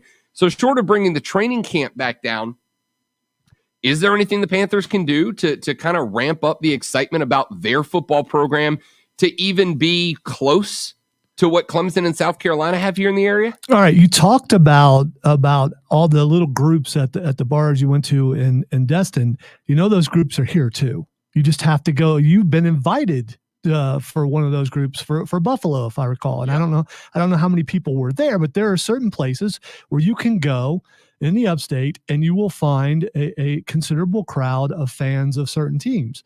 And I think because of BMW and some of the other big companies that are in this area, you're getting an influx, and people like me who just want to move somewhere where it was warm. You're going to get an influx of a good mix of people. So it's hard to get them to get behind one team. But I just think that there are more Panthers fans here than you've seen. And COVID has come into play, so you weren't able to go to training. And I believe training camp would have still been here this past season if it hadn't been for COVID. And we would have broadcast from there because we did every season, and you would have been able to see for yourself. And look, I hope I'm wrong. I mean, I really do, especially like I said, because I do believe the Panthers are very close to taking a huge step forward in the NFC South. A couple of texts that have come in at ESPN. Rob, Panther Nation is here. Quit trolling us, you Saints fan. I'm not trolling you at all. Look, when I moved here, yes, I am a Saints fan. So not even a little bit. There's nothing. There's even not even a small percentage in there. I will, Zoe. I will Scouts honor this. I really will. I'll Scouts honor this. I don't intend to troll Panthers fans. Zoe, there are radio hosts that intentionally troll their audience. Colin Cowherd admitted that he does it. I'm not one of them, because here's the thing. I like to be friends with everybody. I feel like we can spark up a really good conversation about your team without trolling. Now, I may throw out a concept or an idea or a thought that you disagree with, but I'm again, Scouts honor on this as a former Boy Scout. Well, it helps that you have someone who likes to troll on your show. So I mean, yeah. So I admittedly Why do I enjoy it when I have Zoe here? That's right. I believe I am an expert at it. So. Right. Why do I need to troll when Lonzo's here? In all forms of media and even clothing and hair. So yes, trolling is what I do. I don't feel compelled. I never have felt compelled to troll. It's not my style, and I mean that. I'm sincere. Ask anybody that's been around me in my broadcasting career. I don't troll. It's not my style. I'm just telling you, as an outsider who's moved here, who again, for the record, Texter, I have a vested interest in the Carolina Panthers doing well. The Panthers do well, my job gets better, easier, and makes me more money. All right? I have a vested interest in the Panthers doing well, which is why I want to see more Panther stuff in the Upstate, which is why I have Panthers people come on the show and talk with us, which is why I have given you my honest thoughts on Carolina. At ESPN, we are just as close to Atlanta as we are Charlotte, but we always talk about the Panthers. Here's my take on that, and I appreciate the text and all of y'all texting in. Keep them coming at 71307.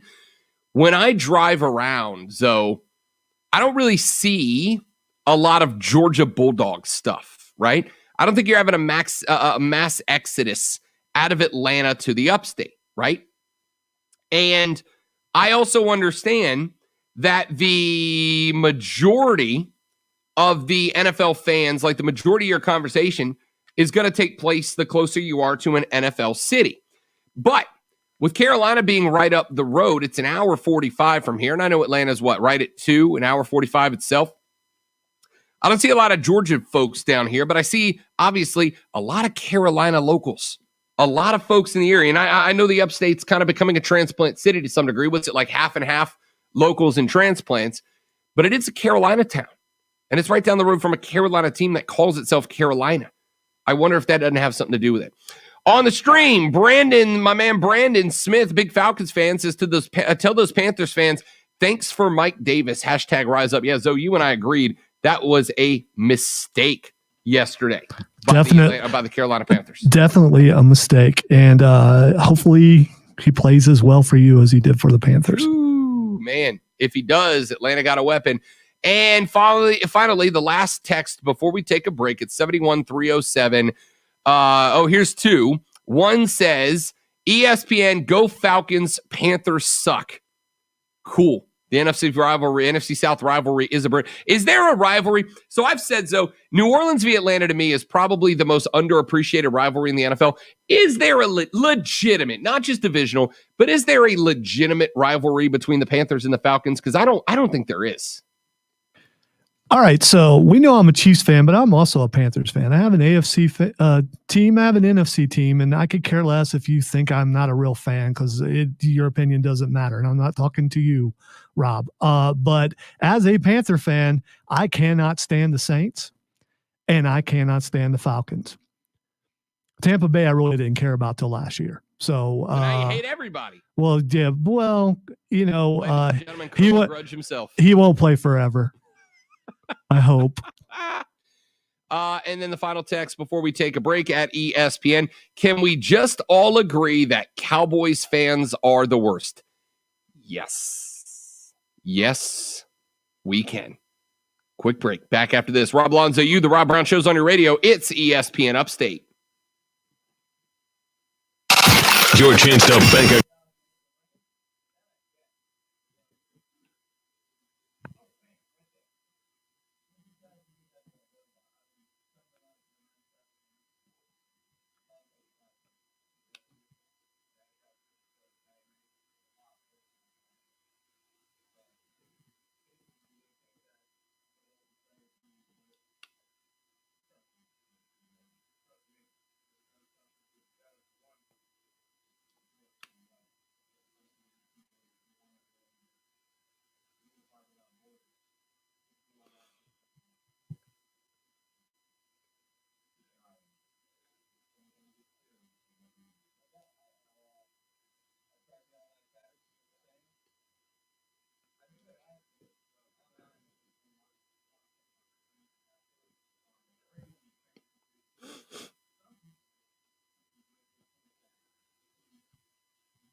So Rob left first this time thinking that I wouldn't leave anyway, but I did. So there.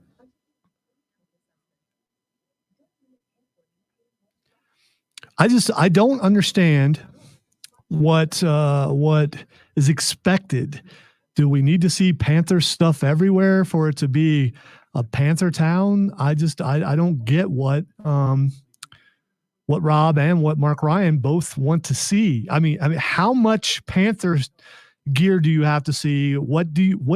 Does it take for you to go, yeah, this is a Panther town? Because you can't say it's any other NFL town. Sure.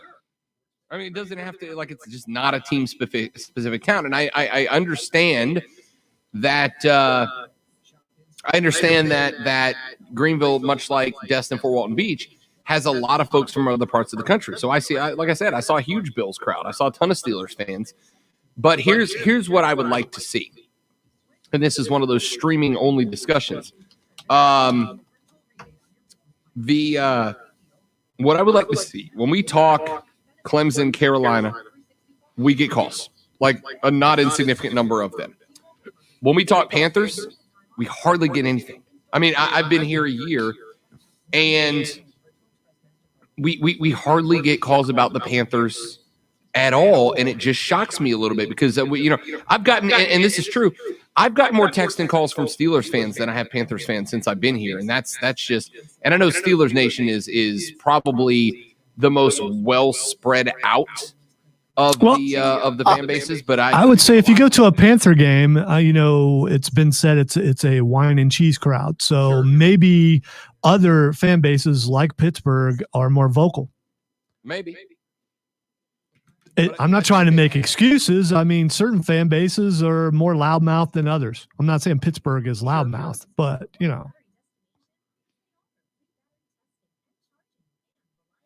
talk about the Dallas fans, but there are a lot of them, and they don't have a problem with calling in and talking about their team, usually to talk bad about their team. 1 minute.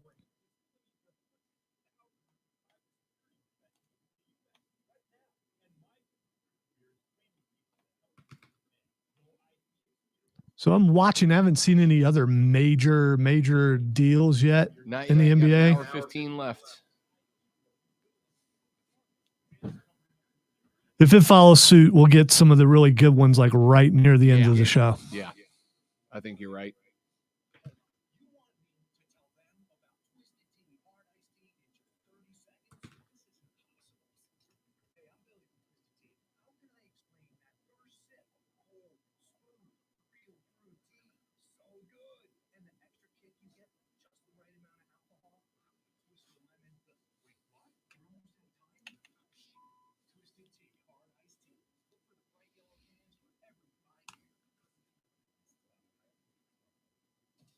The Rob Brown Lockdown on Twitter. Tweet at The Rob Brown Show on the Upstate Sports Leader, ESPN Upstate.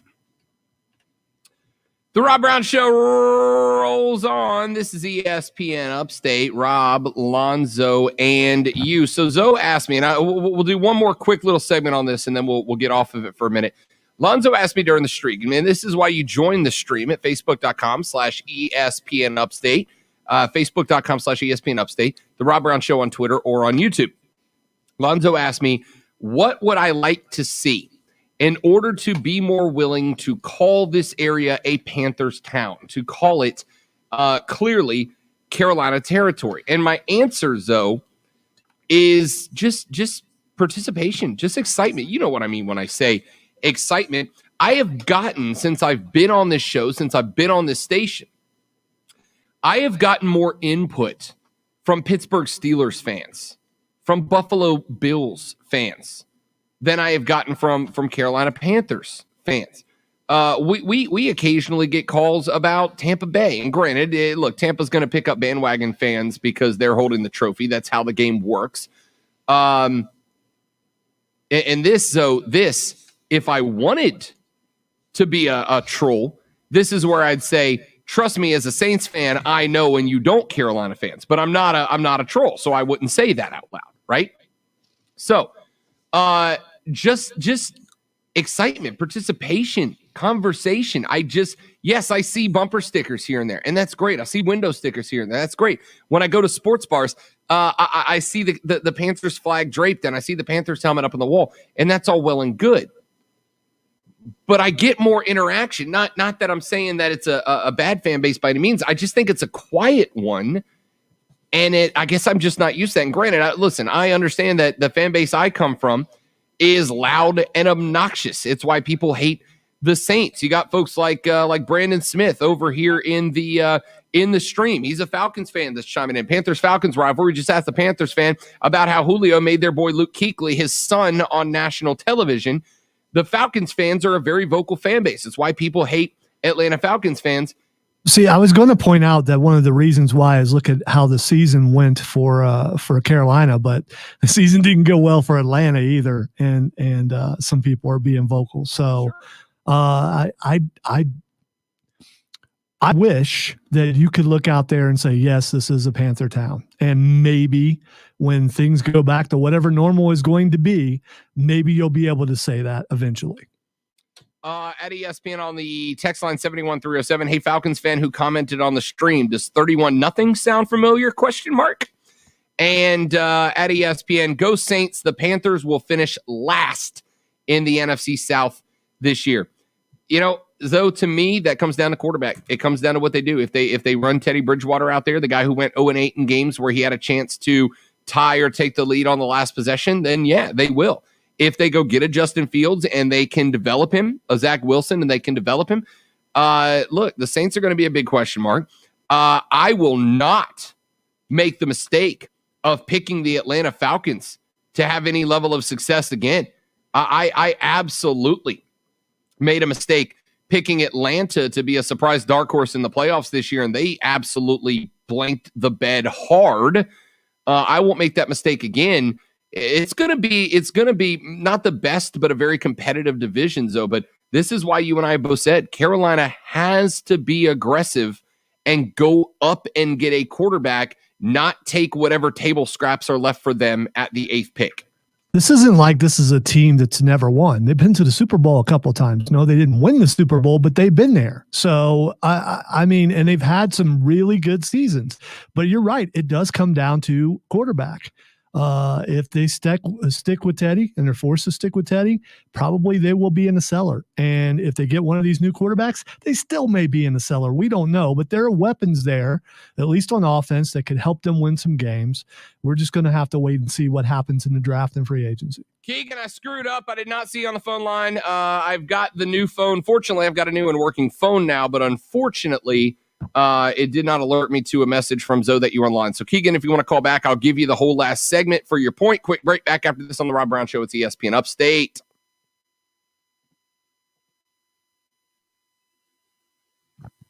You're listening to the Rob Brown Show.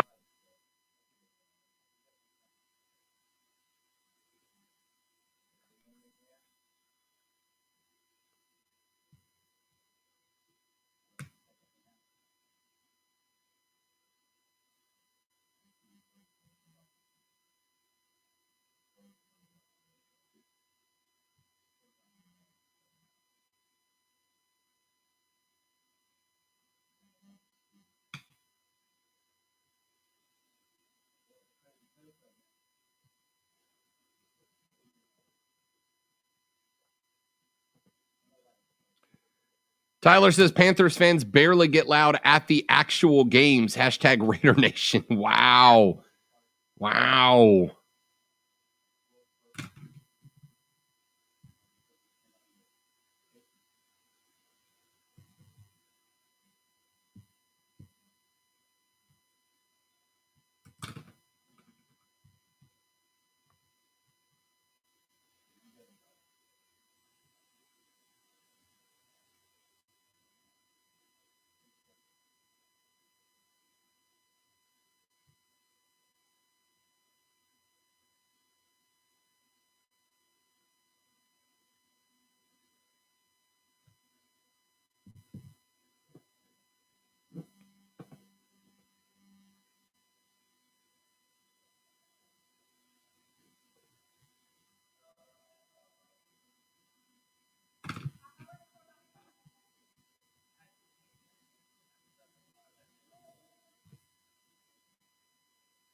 Wow, your reaction to the almost goal was amazing. While I was doing, at least I thought that's what so you're not watching soccer? No, I forgot that game kicked off at 1:00. So they almost scored a goal, and out of the corner of my eye, while I'm doing my live, I see you do that reaction, and I'm like, okay. Yeah, I set it to record, and I forgot it comes on at 1. Yeah, it's been on for a little while. Yeah, so I've got the NBA network on. I just watch them. So what you're saying is you don't want me to tell you what happens? Well, you've already told me it was an almost goal, so I know what didn't happen. Yeah, well, I mean, that's not really a spoiler though. I mean, because you don't know at what part of the game that happened, and hopefully they're going to have many more shots on goal. Yeah, we screwed up last night, and the U23 team did not beat Mexico, so now we are the Group A runners up, unfortunately, in Olympic qualifying, which means we will have to go on the road. Which means it's not going to happen again. No, it'll probably happen. And the only thing I was telling some friends of mine about this last night, the part that sucks about it is that if we make it to the Olympic squad, we've got a handful of Premier League players that will join the Olympic roster. And I think we'll do okay in the Olympics. The problem is we can't have them to qualify for the Olympics, and the list of guys we got playing right now is just not even close to what our Olympic roster will end up looking like. So we gotta have the not to be disrespectful, but we gotta have the C team get us in for the A team to show up, which is a pain. And not that other teams aren't facing the same things, but just sucks. Yeah, I agree, Steven. That game was indeed cussing emoji. You're not wrong. Is that what that emoji is? Just that game last night. Yeah, that's the bad word emoji. Okay. He's got a little censor mouth. I've never used an emoji before, so and I'm going to make it my goal to never use an emoji. Oh, I was very anti-emojis until I started using emojis, and they're so much easier to facilitate. Because like with text, you can get to a point where your texts don't have the message sent is not the same as the message intended sometimes, right? It gets lost in translation. But if you throw a little laughy emoji or a heart emoji onto the back end of it, it makes it very clear or it helps to make clear the tone of the text that you are sending. Well, here's the thing with me. I want my snark to be questioned. I want them to wonder, was he being funny or is he being serious? I like doubt being in there. If you throw the emoji, then there's no doubt. And yes, sometimes I've had to explain myself that I was being sarcastic, right? Which I don't understand, because when am I not? Because again, you cannot dictate the mentality of the person receiving the text. Well, even if to you it should be obvious. Agreed, but the majority of the people that I've had to explain that I was being sarcastic, right, know me well enough to know that I'm always sarcastic. If I'm serious, it's a very, very rare thing. In all caps. No, I do that all the time just because people are dumb and say that means yelling. You know, I don't hear a difference between lowercase and uppercase. I just don't. And I'm curious, voice to text. If you know how Alexa or Siri will read your text for you. Right. I wonder if I spell in all caps, will they yell? That's something I'm going to have to try later on, because I'm guessing that they won't. 30 seconds. Yeah, I was very anti-emoji when it first came out. And then since then, like I'd say probably 50% of my texts have emojis in them, just because it clarifies the intent.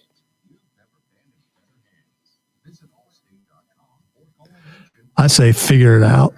Real, unfiltered sports talk brewed locally. Oh my God, a hipster! Bring him a microbrew, quick! This is the Rob Brown Show on ESPN Upstate. All right, the Rob Brown Show concluding our numero dos right here on ESPN Upstate. Coming up in the next hour of the show, we are going to open it by finishing the power rankings of our Sweet 16 teams. I'm going to talk about that. Plus, I saw a very interesting question posed by a user on the Clemson Tigers subreddit, which I was checking through late last night. They asked the question, when it comes to the folks who are asking to fire Brad Brownell, who would we hire? ?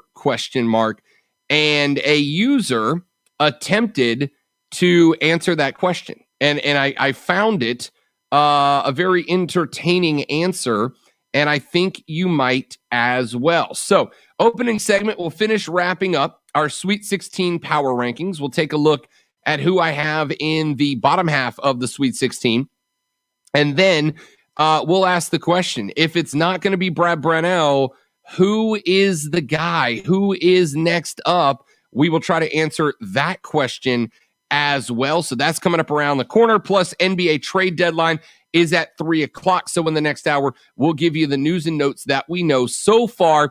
And we'll keep an eye out as Lonzo predicts that the last hour of the NBA trade deadline is going to be hot and heavy. And I agree with him. So all of that is coming up in the final hour of the show, just around the corner. 844-477-3776, the number to come on the air, 844-GSP-ESPN. Text us at 71307, 71307. Start your text with ESPN so we can read them on the air. Twitter.com/The Rob Brown Show, at The Rob Brown Show, or at Lonzo on Word on Twitter, at Lonzo on Word on the Twitter device. Before we get to that hour, though, it is time to give you your key word for the 2 o'clock hour. It is social. SOCIAL, as in if I win $1,000 from the $1,000 cash dash on ESPN Upstate, I can go out and be a lot more social. SOCIAL. Text that keyword to 72881. 72881. Powered by BetQL. Let BetQL's proven data and analytics help you become a better. Download the BetQL app today. Text and data rates may apply in this national contest. Again, this hour's keyword is social. SOCIAL. For the $1,000 cash dash on ESPN Upstate. We've had 4 winners so far from ESPN Upstate. Will you be number 5? Text the keyword to 72881 for your chance to win a gram. 1 hour left. It's next on The Rob Brown Show. This is ESPN Upstate. ESPN Upstate, WYRD Greenville, WORD Spartanburg.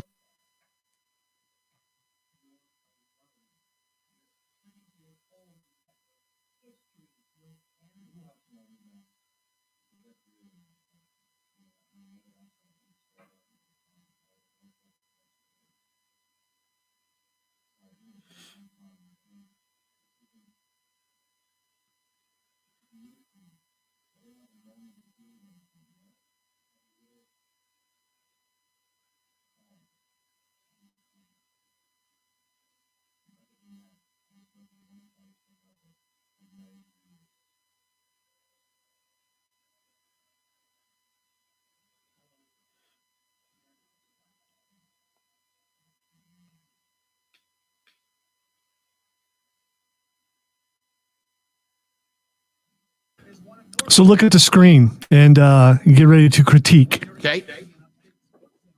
Oh, it's dad kicks time. Absolute dad slides. Absolute dad slides. 100% absolute dad slides.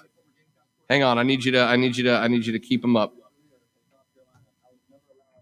Hold on, let me get a better. Yeah, stretch up a little bit higher. I'm trying to figure out the best way to. There we go. Get them on up. There you go. Yeah, those are absolutely dad slides. I didn't even know dad slides existed, Zoe, until this exact moment in time. You're absolutely wrong, but that's okay. We're going back to the poll, buddy. Going back to the poll. These shoes are a tribute. Absolutely a tribute. To who? Every dad sipping. No, these are a tribute to my sandal hero down the hallway. Stone Man of Classic Rock 101. He rocks dad kicks too. No, he doesn't. The coolest dad, but he rocks dad kicks too. He is the coolest guy in the building. So, yeah, so there's that. I don't think you can call, maybe you want to call it dad slides, maybe you want to call it dad sandals, but you can't call it dad kicks. Kicks have to be tennis shoes or sneakers or however you say that. Warrior Creek and Foothills. Outside. That PRN's at the track, 7:30 Saturday morning, right here on ESPN Upstate. Warning. And check this out. Your unofficial Rob Brown lockdown. Represents being real. Yeah. Real, unfiltered sports talk. Manufactured locally for the Carolinas. Lockdown. This is the Rob Brown Show. Yeah. Only on ESPN. ESPN Upstate. The Rob Brown Show rolls on into hour number 3. This is ESPN Upstate. I am Rob Brown. My man Zoe back in the ESPN Upstate Palatial Studios. And ladies and gentlemen, you need to go to our Twitter feed right now at twitter.com/ESPN Upstate. I have thrown up Dad Kicks Poll Volume 2. Lonzo displayed live to the stream his brand new slides.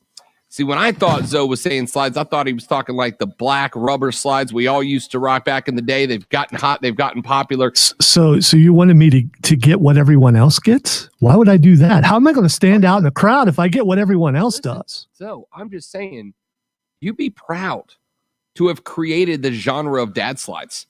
You got hashtag dad kicks. Now you've created the genre of dad slides.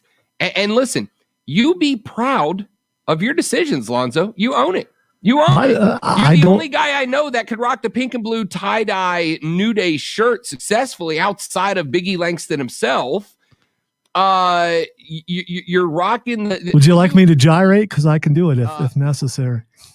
When you held up the slides, Zoe, I immediately thought I could see Zoe rocking those on Palm Beach, drinking a virgin pina colada, listening to Jimmy Buffett, watching the sailboats go by, thinking about his next round of golf down at the local Muni. Your slides are just giving off those the dad genre slides. At Darth_chosen on Twitter says he has the same sandals Moses had when he split the Red Sea. I'm down with that. A comparison to Moses. I mean, I'm more down with that than me listening to Jimmy Buffett. I mean, I'm just not doing that. If I'm sitting on the beach, I'm not listening to Jimmy Buffett. Just the daddest of dad slides, man. And again, you rock them, buddy. You be proud. You be proud to stand out. Everyone in the hallway seems to be going the stoner hippie route, and you're going the exact opposite. So I have news for you, Zoe. Do you know what all stoner hippies from the 60s and 70s are now? No, they're I don't, all dads. Because well, let's hope not. Let's hope not. Because since I've never imbibed in anything like that, I wouldn't know. Although I do have friends who did, and thank goodness some of them are not parents because they don't ever need to be. Okay, well let's just not take down an entire generation of people like that, Lonzo. Why not? I know a lot of stoner hippies that are great parents. I know a lot of stoner hippies that are great parents, and I know a lot of very well-respected people in the community, good, faithful people who are terrible parents. You take down everybody at once at the same. You're saying that statewide brush, Lonzo. So you're saying that I made a general statement and included a bunch of people when I should have, narrowed it down. Is that what you're saying? Right. Not like if you were making fun of one big genre of people that all wear the same shoes. That would be ridiculous. Yeah. Who would do something like that? Absolutely, I mean, come on. And there's no such thing as dad slides. These are cool. These are a tribute to my sandal hero, one Stoneman of Classic Rock 101, who always has the cool sandals and wears them even in the winter because his feet, I guess, don't get cold. And so I looked at him and I saw those and I thought of him, and it's like, okay, I'm going to be like my sandal hero, despite what Rob Brown may say on the air to criticize my footwear choice. I will tell you, I haven't seen anybody else wear these, so I will stand out in the crowd, and that's all I care about. Wait. You just said that Stoneman wears them. No, not these exact ones. They're inspired. Stoneman, though, who is a what? He is a father. I mean, you know what? Most people my age, or not most people, here we go again. A lot of people I know my age are parents. So, Yes. And they wear white tennis shoes. This is an anti-parenting rant from you. Not. Yes, sure it is. It's absolutely not. No. Now you're just trying to kick out the leg of a chair that I'm not even standing on, Lonzo. Now you're just trying to take me down. So you're trying to bad guy cheap shot me with a chair unnecessarily. Yeah, I would go with chair, not kendo, because a chair I think would do more damage. So you're okay with my shirt? It's just great. Just not what I'm not my footwear. The shirt's great. So I don't know anyone listening. So next time, like a year from now, when I go to shop for footwear rather, should I take Rob with me as my shoe consultant to make sure that I do not get dad inspired shoes? I mean, me personally, I'm going to say yes. Yes, absolutely. I will be more than willing to help you out. But then again, Zoe, I'm guessing said you don't care what anybody else thinks, so you are hashtag Team Dad Shoes. Well, still the live stream would be excellent. So, but I'm guessing that my price range and your price range, two totally different things. Not at all. I'm not even though I would love to have some Air Jordans, I'm not standing in line to get something like that. I'm not paying $100 and something for a pair of shoes because I don't wear shoes that much. I just don't. These bad boys here, trendy, modern, sleek, comfortable, unique, tight enough to actually run in, not tight enough that they feel constricted. Zoe? I don't think he can run in those. 60. Absolutely. Although looking at this, foot race anybody in that building right now in these shoes. I'll lose, but I'll do it. I'll do it. That's not true. There's a few I could take. Yeah, I think there's a couple that you might be able to. I can still outrun Mark Ryan. That's all I need. I was going to say that's the first person that came to mind. And in some others, you probably could outrun me too. I could outrun Mark. I could outrun you. Diesel would get me because he works out. Stoneman would get me. Hendricks would get all of us. Trying to think of who else I could not take. I'm not so sure Stoneman would outrun you because leg length. If you stride, man, you got him. You got it. So listen. Wow. There's a little bit of a difference in height, and we know stride makes a difference. It absolutely does. Darth Chosen on Twitter says my dad wears the same slides, and he was also a stoner. So I'm just saying, Zoe. I'm just saying. The net is cast wide, my man. And he was a great dad. I was going to say, I bet his dad is really cool, unlike me. At ESPN, here's a few from Lonzo, or from the text line. Rob, why am I craving blue and pink cotton candy all of a sudden? At ESPN, Lonzo, your sandals are great. Don't let Barney troll you. Wow. Oh, don't think I'm not keeping that in my back pocket. Did you text us? No, I did not. You can. There's a good way to find out. I mean, look at my phone number and compare it to the phone number on the text line because we can see your phone numbers. That's just how that works. At ESPN, a few weeks ago, Lonzo called Brady a bad parent because he had a few drinks, and now he's going for the hippies and the devil's lettuce. Who's this Lonzo guy think he is? Jesus? By the way, once again, never imbibed in anything like that. So, I mean, don't let the look fool you. This is a way you look like a Grateful Dead fan, if we're being honest. This is the way for an introvert to say, look at me, but don't see me. And that's what this is. You can hide in plain sight. Long hair, other things, people will focus on something on you and not focus on you. And I know it's real deep, but it's definitely a defense mechanism. And as far as the look, I don't have a problem with that. I just, John Lennon's fan. I've always been a fan of John Lennon. Got John Lennon glasses. I do. He was a hippie smoker that also drank. I'm just saying so. Yeah, he also was into peace and stuff like that, which I found out today. Today is the anniversary of his he and Yoko's peace sleep in thing, where they stayed in bed. Freaking hippies for peace. Freaking hippies. All right, let's finish power ranking these teams. I gave you the top half earlier. I've got Gonzaga at the number 1 in my Sweet 16 power rankings. I've got Baylor at number 2 after defeating Hartford and Wisconsin, the 16 and the 8 seed. Gonzaga knocked off Norfolk State, the 16 seed, in Oklahoma, the 8 seed.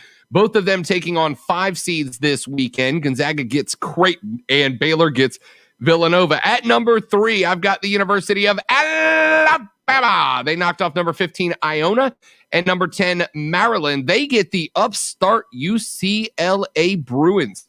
Coming up on the Sweet 16, they are plus 1,000 to win the tournament. That's my favorite value bet as it stands right now. At number 4, I've got the Wolverines of Michigan. They've knocked off Texas Southern, the 16 seed, LSU, the 8 seed. Now they get the 4 seed in FSU coming up this weekend, and Vegas loves this game as a draw. Michigan opened as a 3.5-point favorite. I have seen that line drop down to 2.5 points. I like Florida State to cover and win this game outright, as I've mentioned. Florida State significantly deeper than LSU. LSU took Michigan to the wire in their round of 32 matchup until LSU just ran out of depth. Now they come up with a team that has plenty of it in the Florida State Seminoles, a team that I have checking in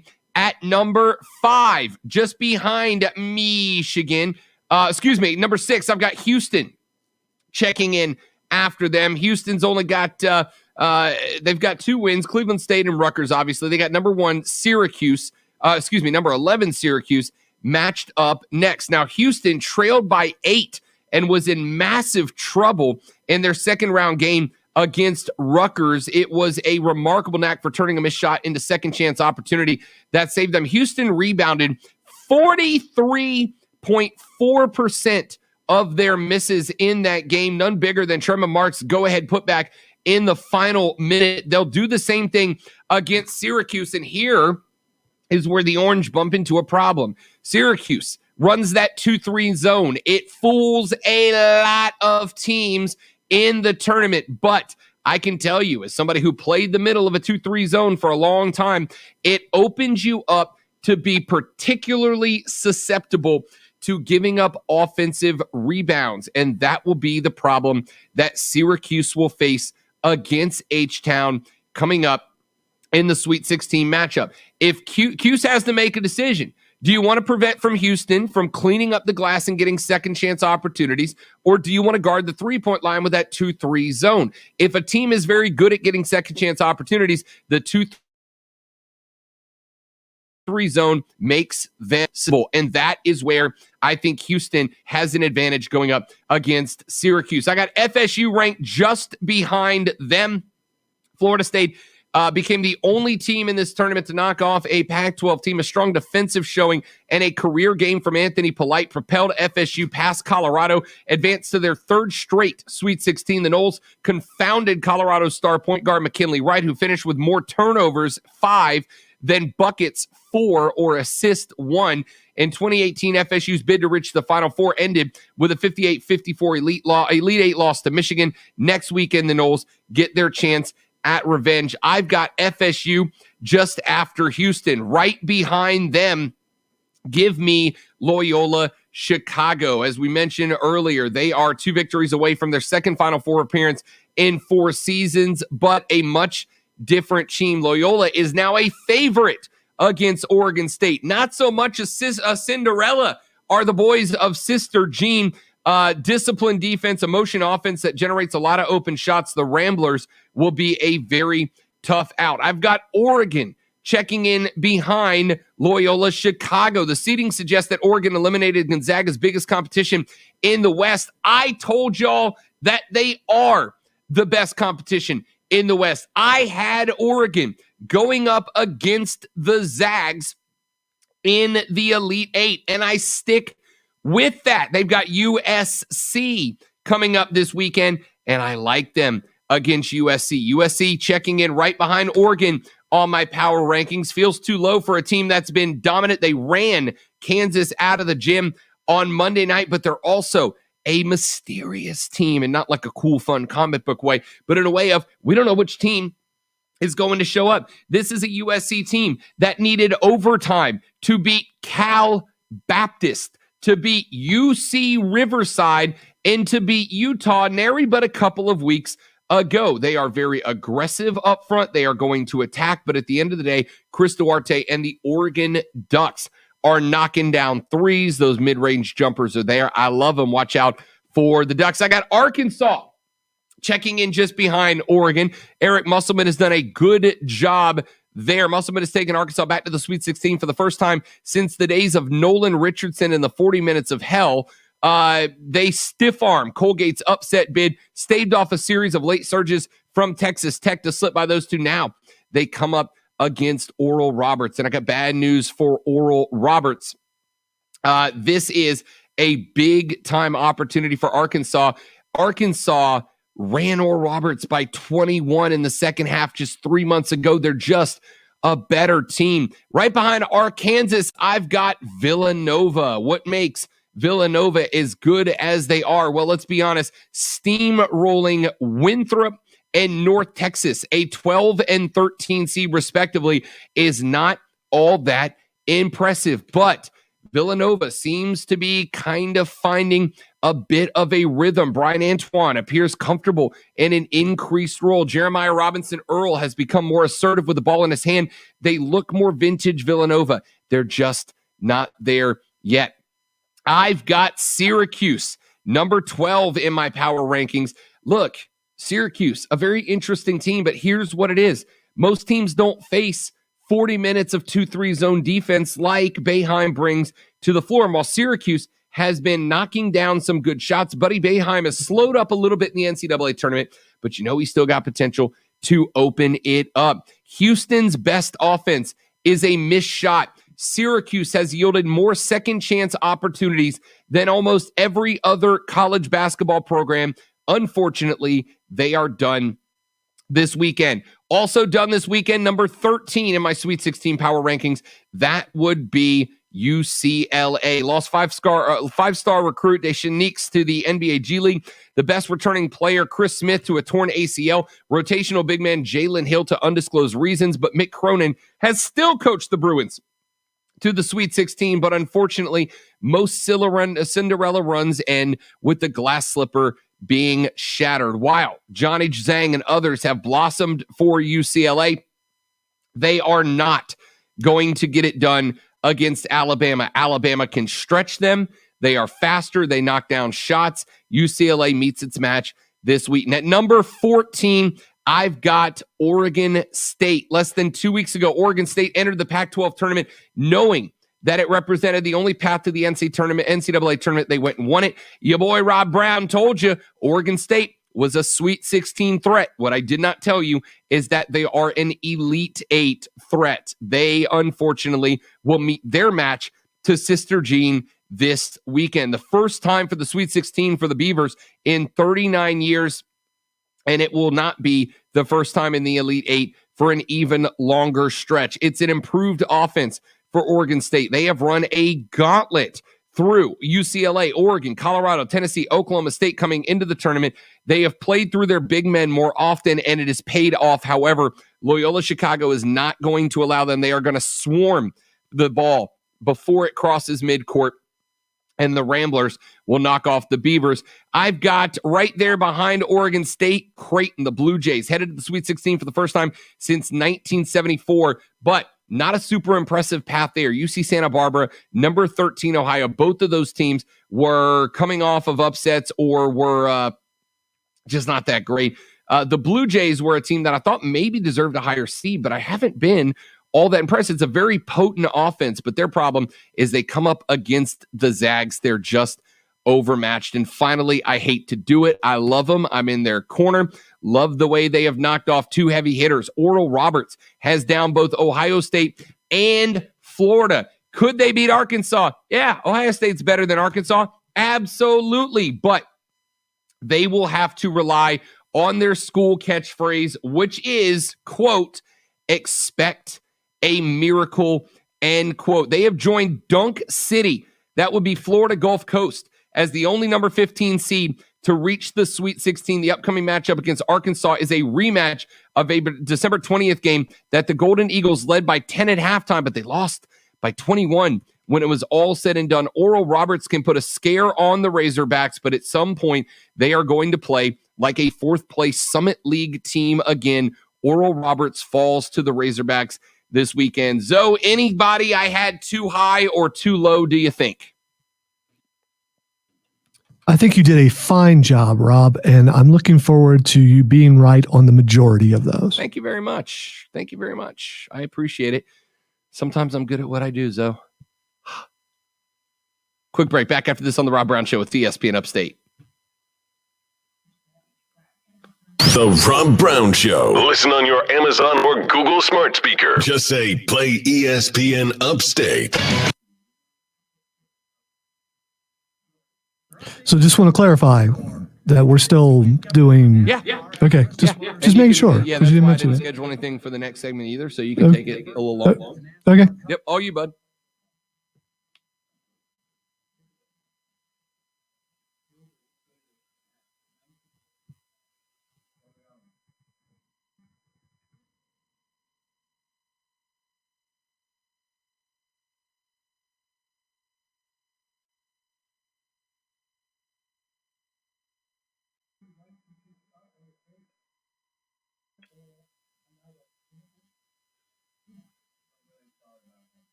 Take this chance to apologize to absolutely nobody. The double champ does what the he wants. I'm a bad man. Welcome into the Fight Club, where we are the most favorite segment of that show for men, although they need Rosetta Stone to understand it. But you know what? That is fine. It's okay. This is where we talk MMA, where we talk Boxing, where we talk wrestling, and you're glad we do, because you're not going to get this hardly anywhere else, because, you know, we are us.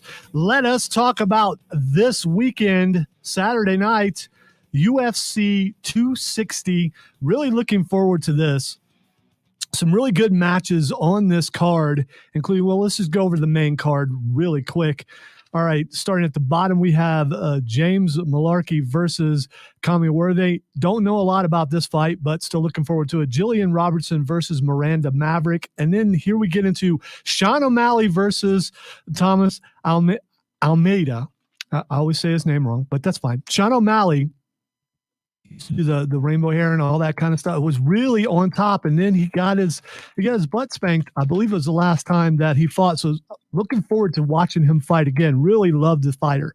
All right, so the two matches in the main event, though, are very, very interesting. Starting with the co-main event, Tyron Woodley versus Vicente Luque. Looking forward to that. You know, anytime this is one of those cards where, all right, I will look at this and go, is there a fight on this card that makes me want to buy this pay-per-view? And there are two. And it's Tyron Woodley versus Vicente Luque. And then finally, the main event, Stipe Miocic versus Francis Ngannou. Now, they fought once before. Miocic won, went the full five. Miocic won by decision. I'm not so sure this happens again this way. Stipe lost to Daniel Cormier and then won everything back. And I was my heart was kind of going both ways on that, because I really like Stipe. Daniel Cormier is my favorite fighter of all time. So, you know, either way, I knew I was going to be a little bit disappointed, but I wanted Daniel Cormier to win his final match ever, and he did not, but that's fine, because Stipe is a great champion, especially a great heavyweight champion. And the question is, and I'm not sure Rob is back or not, but the question I have for Rob is there a chance that Stipe Miocic looks over Francis Ngannou to John Jones, who's waiting in the wings? Because we know John Jones is going up to heavyweight so that he can take on Stipe Miocic. And Francis Ngannou, could he possibly look past him and end up losing this fight?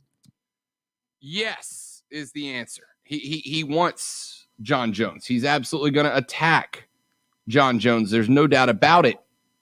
He's going to go after John Jones. Here's the thing.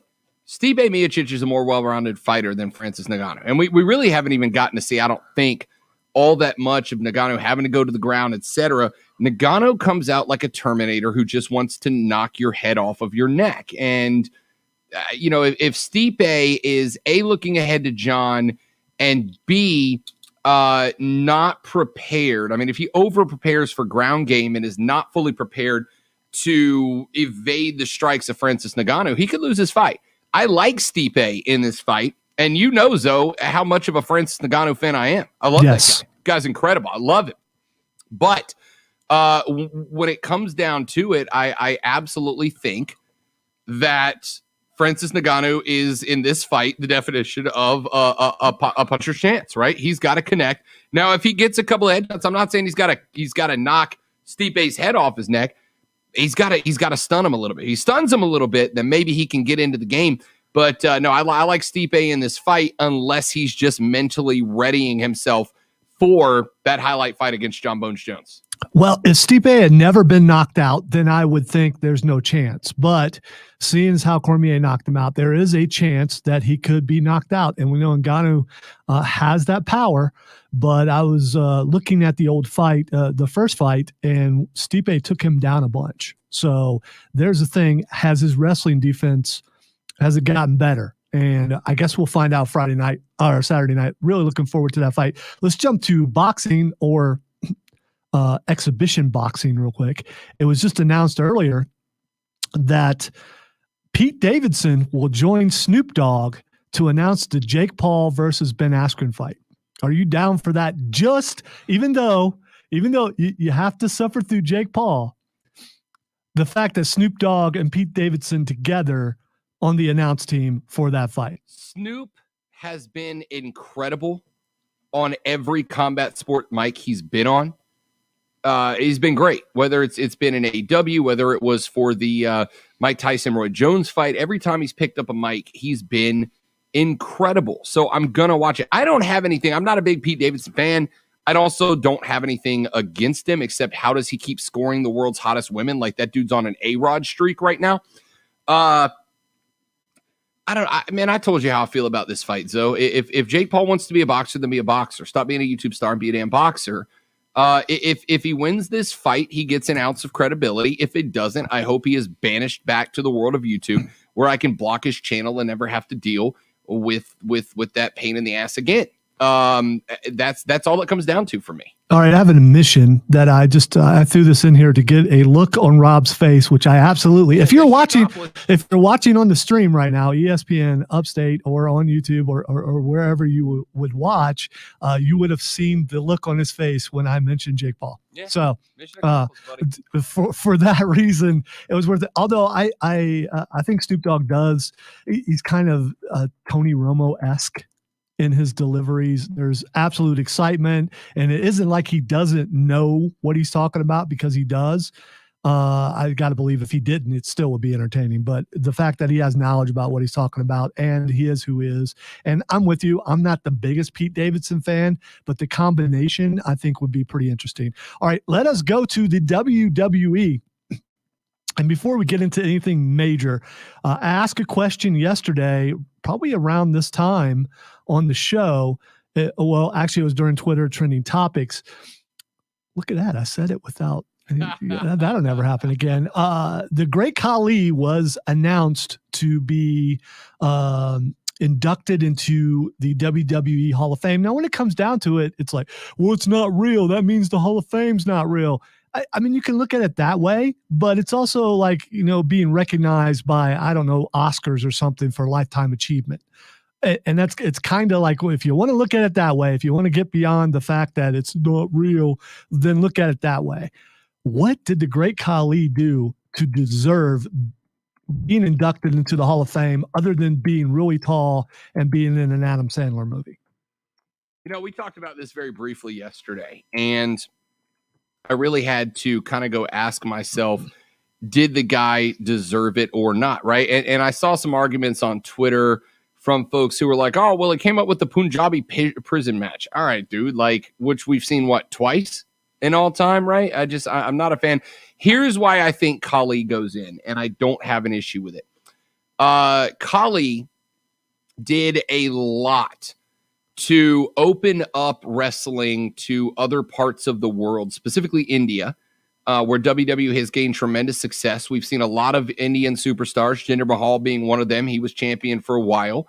I don't know that Khali goes in because of his in-ring contributions to WWE, though. I think he goes in because of his out-of-the-ring contributions and opening up the WWE to a huge, huge fan base in other parts of the world. And I think that there is some appreciation to be shown for that. He did have some moments throughout his career in the ring, but this seems to be as much. I mean, it's an in-ring guy, obviously, but this goes in there with those guys whose contributions out of the ring were way more important than what they did in the ring, and I'm fine with it in that direction. All right, well, let's talk about someone who does deserve to go into the Hall of Fame, and I'm shocked that he's not in there already, and that would be Kane. Kane is being inducted into the Hall of Fame. Before we get to that, I just want to, we have talked about before that Kane was going to be at the South Carolina Comic-Con coming up in a couple weeks, but he has had to back out. So he will not be here. I was looking forward to getting to talk to Kane and getting to see him, but unfortunately he will not be here. But I think we both agree that, you compare the two, Kane absolutely deserves to be in the Hall of Fame. Don't know why he's not in there already. Yeah, I think he has to be. Kane is the Brothers of Destruction run, the Big Red Machine run before that. I remember when I was younger and watching, and Kane was in his not even his prime, even before he really hit his stride. First off, if they don't also induct him as Dr. Isaac Yankem, I'm going to have a real big problem with that. So, or fake Kevin Nash, I'm going to have a problem with that too. No, look, I remember Kane, Undertaker, like that generation, kind of, I guess, pre-Attitude Era when I was very young. Kane was one of those wrestlers that genuinely scared me as a kid, man. Like he was terrifying. He was a slasher killer come to life, and his willingness, as we saw in the Royal Rumble this past year, to still come out, still be a monster, but also put young new guys over, as he did with the Archer of Infamy. I've always respected and appreciated. Kane's one of those dudes that, I don't really have a lot in common with him as a person outside of the ring, but as a wrestler, that dude absolutely influenced my fandom as a kid and did a hell of a lot for the business. So yeah, absolutely, Kane deserves to be in there, no doubt. Yeah, I got to tell you, one of the coolest experiences I've had at a live event is my daughter was there with me, was when the Brothers of Destruction got back together briefly. They were in town in Greenville at the Well. They came out together, and we were, 5 rows up, and when the fire went off on the ring post for Kane, you could feel the heat. I was going to take a shot at AEW here, but I will not. She was like, wow, could you feel that? And you could, and it gave you chill bumps just because when you hear the gong and for Undertaker, and when you see Kane raise his hands and the fire goes up, it was so cool that he's going to be inducted into the Hall of Fame. All right, really quick, let's jump to NXT. Every match on NXT last night was so intense, it was akin to watching an MMA pay-per-view. There were a lot of fights, or really good matches. They're setting up their pay-per-view that's coming up the week of WrestleMania, and they're really announcing some really cool matches. But Karrion Kross versus Oney Lorcan was really, really good. And the promo at the end, Karrion Kross is talking about Finn Balor, and there is a stream of blood that just goes down his chest, right down the middle. And I know it wasn't planned, and that shouldn't be cool, but going with his character, it really sold it. It really did. I really liked it. I know you're not a big Karrion Kross fan, but when you watch it, make sure you check that out, Rob. Also, I watched NXT earlier, and I don't know, man. Like, Karrion Kross could be a monster, and I like how they're setting him up. I'm also a big Finn Balor fan. I think he's probably one of the best in-ring performers of recent memory. I'm glad he went back down to NXT because it's allowing him to showcase how good he can really be when he never really got the chance. And obviously it was because of injury, but never got the chance on the main roster. But I'm here for it, man. I'm here for it. And by the way, and you mentioned it, I know we'll talk more about it, but that card for TakeOver leading up to WrestleMania is freaking stacked. 2 nights of it. That looks really good. Also, Kyle O'Reilly versus Adam Cole. We know what happened eventually, but man, this thing is intense. But the best thing about it, and this made me think of you, was that Adam Cole is standing there and Shawn Michaels walks by and he looks at him and he just smirks at him. Yes, indeed. And all I could think of was Rob Brown saying what he just said. Yep. All right, we need to go to break, but real quick, AEW last night, I will say one of their worst nights wrestling goes because it was nothing but promos. And there were some decent matches in there, but not enough. The best match, of course, was Darby Allin versus John Silver at the end. That was a great match. The tag team stuff, there's too much acrobatics to the point where the pace would have to slow for them to hit the mark right, and that bothers me. When it happens naturally, I'm fine with it. But how many factions is the AEW going to end up with? I mean, how many factions are too many? I don't know that there's a limit, right? I mean, the fact I've never seen this many factions in an organization ever. Sure, there's a lot of things AEW's trying that you haven't seen, and that's the thing about AEW. It's an experimental ground. They are feeling it out. You've got Dark Order, you've got the Nightmare Family, you've got the Pinnacle, you've got the Inner Circle. You got the Lucha Bros have kind of started to build a Lucha stable around them. And I don't have an issue with it. So the only time I have an issue. By the way, I have breaking news. I hate to do that, but Rajon Rondo is being traded for Lou Williams. Okay. Lemon Pepper Lou. It's a big deal just because of that. Lemon Pepper Lou. And we'll come back and we'll address that in the last segment here in a second. I'll finish up this thought and then we'll jump.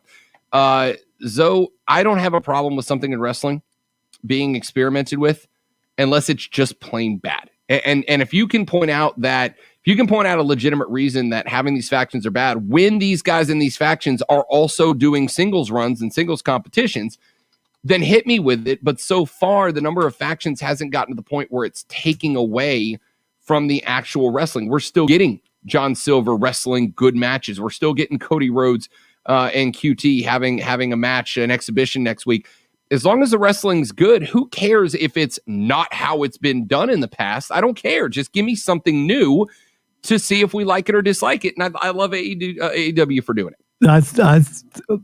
If everybody's in a faction and you're not, then that kind of makes you an oddball, doesn't it? And it's getting to the point where just about every single wrestler in that organization is in a faction of some kind. All right, 844-477-3776, 844-GSP-ESPN. We'll come back real quick stretch, real quick segment, and then we'll wrap up with Twitter trending topics. That's next on the Rob Brown Show. It's ESPN Upstate.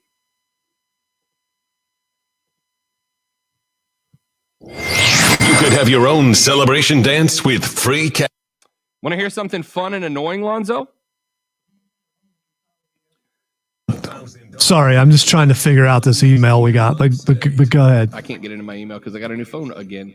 Facebook video has been blocked. Yes, it has, and that's what I was about to tell you. So in the first hour, I was watching the last couple of minutes of Falcon and Winter Soldier, and apparently the audio picked up on that, and Disney has blocked our video because of 20 seconds of audio from Falcon and Winter Soldier. Well, according to the email, it was 2 minutes and 2 seconds of music. I didn't watch that much of the damn show.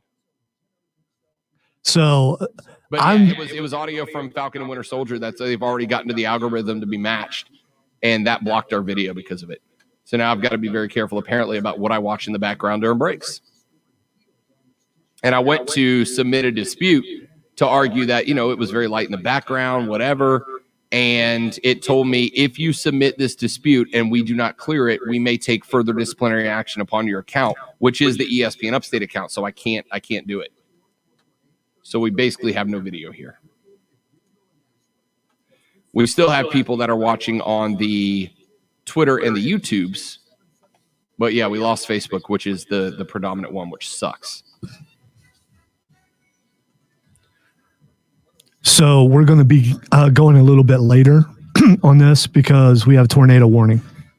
Okay. And I'm playing it right now. You can't hear it, but nope. Where's tornado warning? Over by you guys? Pickens, Greenville, and Spartanburg. Huh. Yeah, it's nasty outside, I guess.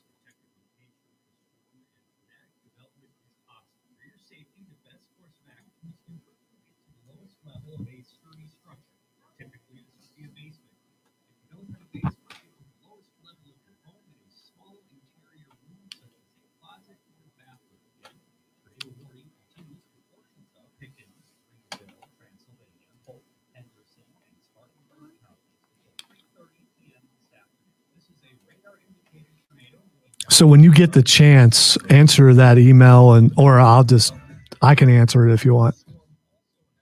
To Hendricks wanting to know why.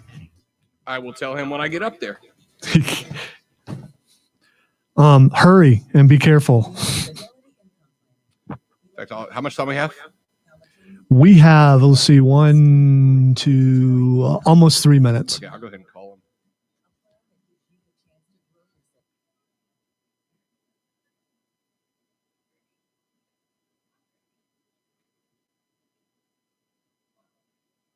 Hey, wanted to real quick let you know. Let me crank my mic off over here.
All right, real quick segment here. Dispensing real, unfiltered sports talk every weekday noon to 3. This is the Rob Brown Show on ESPN Upstate. A couple of texts that have come in on the text line, 71307. Start text with ESPN at ESPN. Hey, Rob, that was a great breakdown on your view of the Sweet 16. Definitely can see your power rankings. Oregon is looking great, but if all goes as expected, they have the Zags next. Your sleeper, Alabama, is looking good too. I didn't think Alabama was a sleeper, man. They're a 2 seed, but I'm shocked at the number of people who didn't pick them. That was an obvious one to me. At ESPN, fellas, Nagano is going to KO Stipe Miocic. It's going to happen. Straight up calling for the knockout blow, though.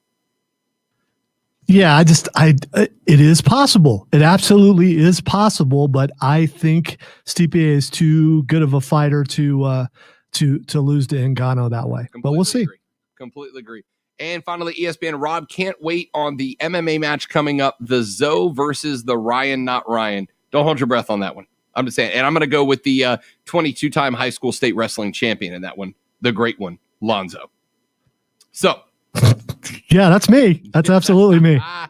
All right, there you go. Appreciate everybody who participated in the show today. Let's take a break. When we come back, Zoe tells me what's trending on Twitter. I give you 30 to 45 seconds about what I know about it. And if I don't know anything about it, I make something up. It's everybody's favorite game. Twitter trending topics next. To wrap up the show on the Rob Brown Show, this is ESPN Upstate.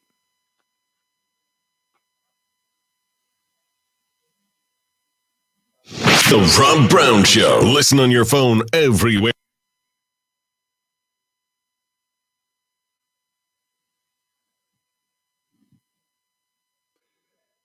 Well, the good news is he just laughed and said that's stupid, so.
The good news, Lonzo, is that the big boss laughed it off and was like, that's stupid, which it is, so we're good.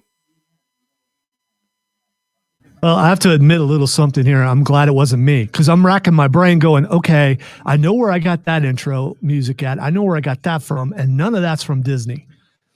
So, and I got the music that we're allowing to go over with the intros from our our music library.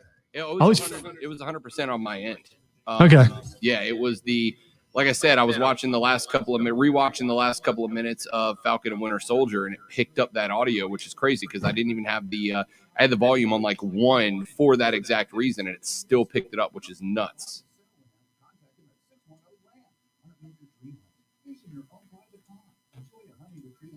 It's good to know that they're watching. Yeah, they are.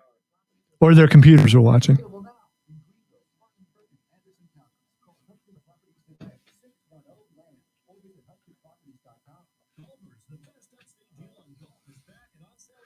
Just about 10 minutes away from the biggest surprise in 3 or 4 months on ESPN Upstate. Oh, yeah? Yeah, me being here for the next hour.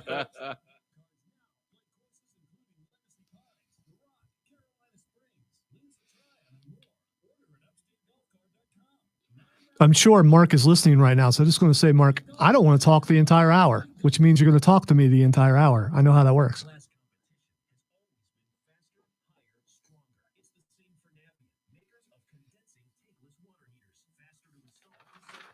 This is going to put me so far behind, but, what can you do? Should I just go ahead and shut down because you just got me on the screen and you're not up there, even though we're on YouTube and everything? I was looking at the screen and I forgot that okay. What would happen if you did shut? Oh, it would just go to the black screen. It goes to the background. Yeah. The times when both of us just kind of walk out of the room. Yeah, it just goes to the background.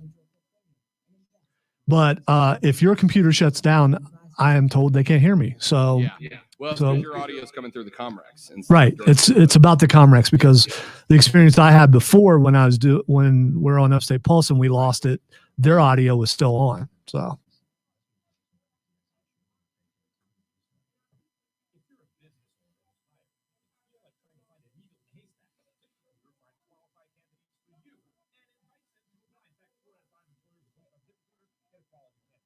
Yeah, skies look pretty gray out right now. Dude, same here. But you can't have from what I saw, a huge spike in temperature like this without there being some problems. 1 minute. 1 minute? We're only going to have time for like 1 or 2. That's all right. That works out really well. Yep. Not a lot trending? Nope. Perfect. It's not like it's a big political day. There's just not a lot trending. So I do have a couple, though.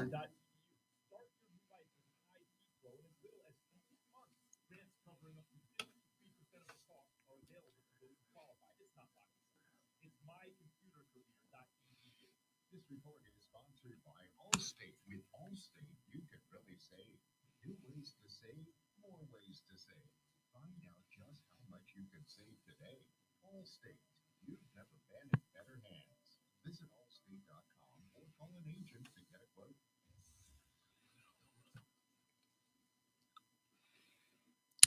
All right, it's time for Twitter trending topics. I don't need to tell you everything about it, but I'm going to tell Rob something that's on Twitter, and he's going to tell us what he knows about it. The first thing trending is Mary Tyler Moore. Mary Tyler Moore trending. I'm going to hopefully it's no, is it her birthday? I know she passed away a few years back. All right, here's the reason why it's trending. She did die in 2017, but the BBC has been forced to apologize because they've just posted that she just died. They are wrong. Yes. That seems, I don't get too upset when journalists get stories wrong that involves a lot of digging. I do get upset when the story you get wrong can be Googled in a second. Yeah, there is that. There just is 18 letters in a Google and you don't do that dumb thing. Unless you consider yourself the source, so you don't need to look at other sources, which I guess you could. In this case, it was a mistake. All right, the next thing trending is the Suez Canal. Yeah, so a ship got stuck in the Suez Canal. Yeah, I would call that a ship. That's a really big ship. Yeah, got stuck sideways. Apparently, it lost some sort of navigational tool that it required to get there. So now they are working on trying to get it fixed. The problem is that they can't just pull the boat off because they don't know about the structural integrity of the sides of the canal, and if that bursts, there's a huge problem. So first they have to assess it's just a whole bleep show. And if you look at the shipping map, like the live remote of where all the ships around the canal are, dude, it's just bright red and yellow and green flashing everywhere because they can't do anything. That is an artery of the world, and it is currently clogged. It would be hilarious if it wasn't so problematic. Yeah, it's so wild looking at the picture. It's like, yeah, ain't nothing getting through there. All right, one last thing. Elton John, who, by the way, if I may just say, was the best part of the Kingsman Golden Circle. If you absolutely, Elton John was amazing in that movie. But it is also Sir Elton John's birthday today. I don't know how old he is, but the answer is very. Happy birthday to Sir Elton John.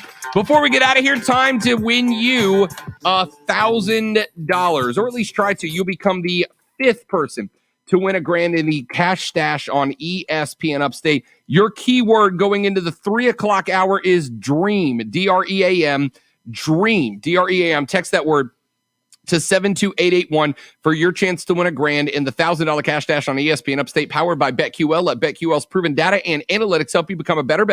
Download the BetQL app today. Again, text the word DREAM, DREAM, to 72881 anytime in the next hour for your chance to win $1,000. Mark Ryan, Lonzo, and then me up next on Offsides on ESPN Upstate. Later.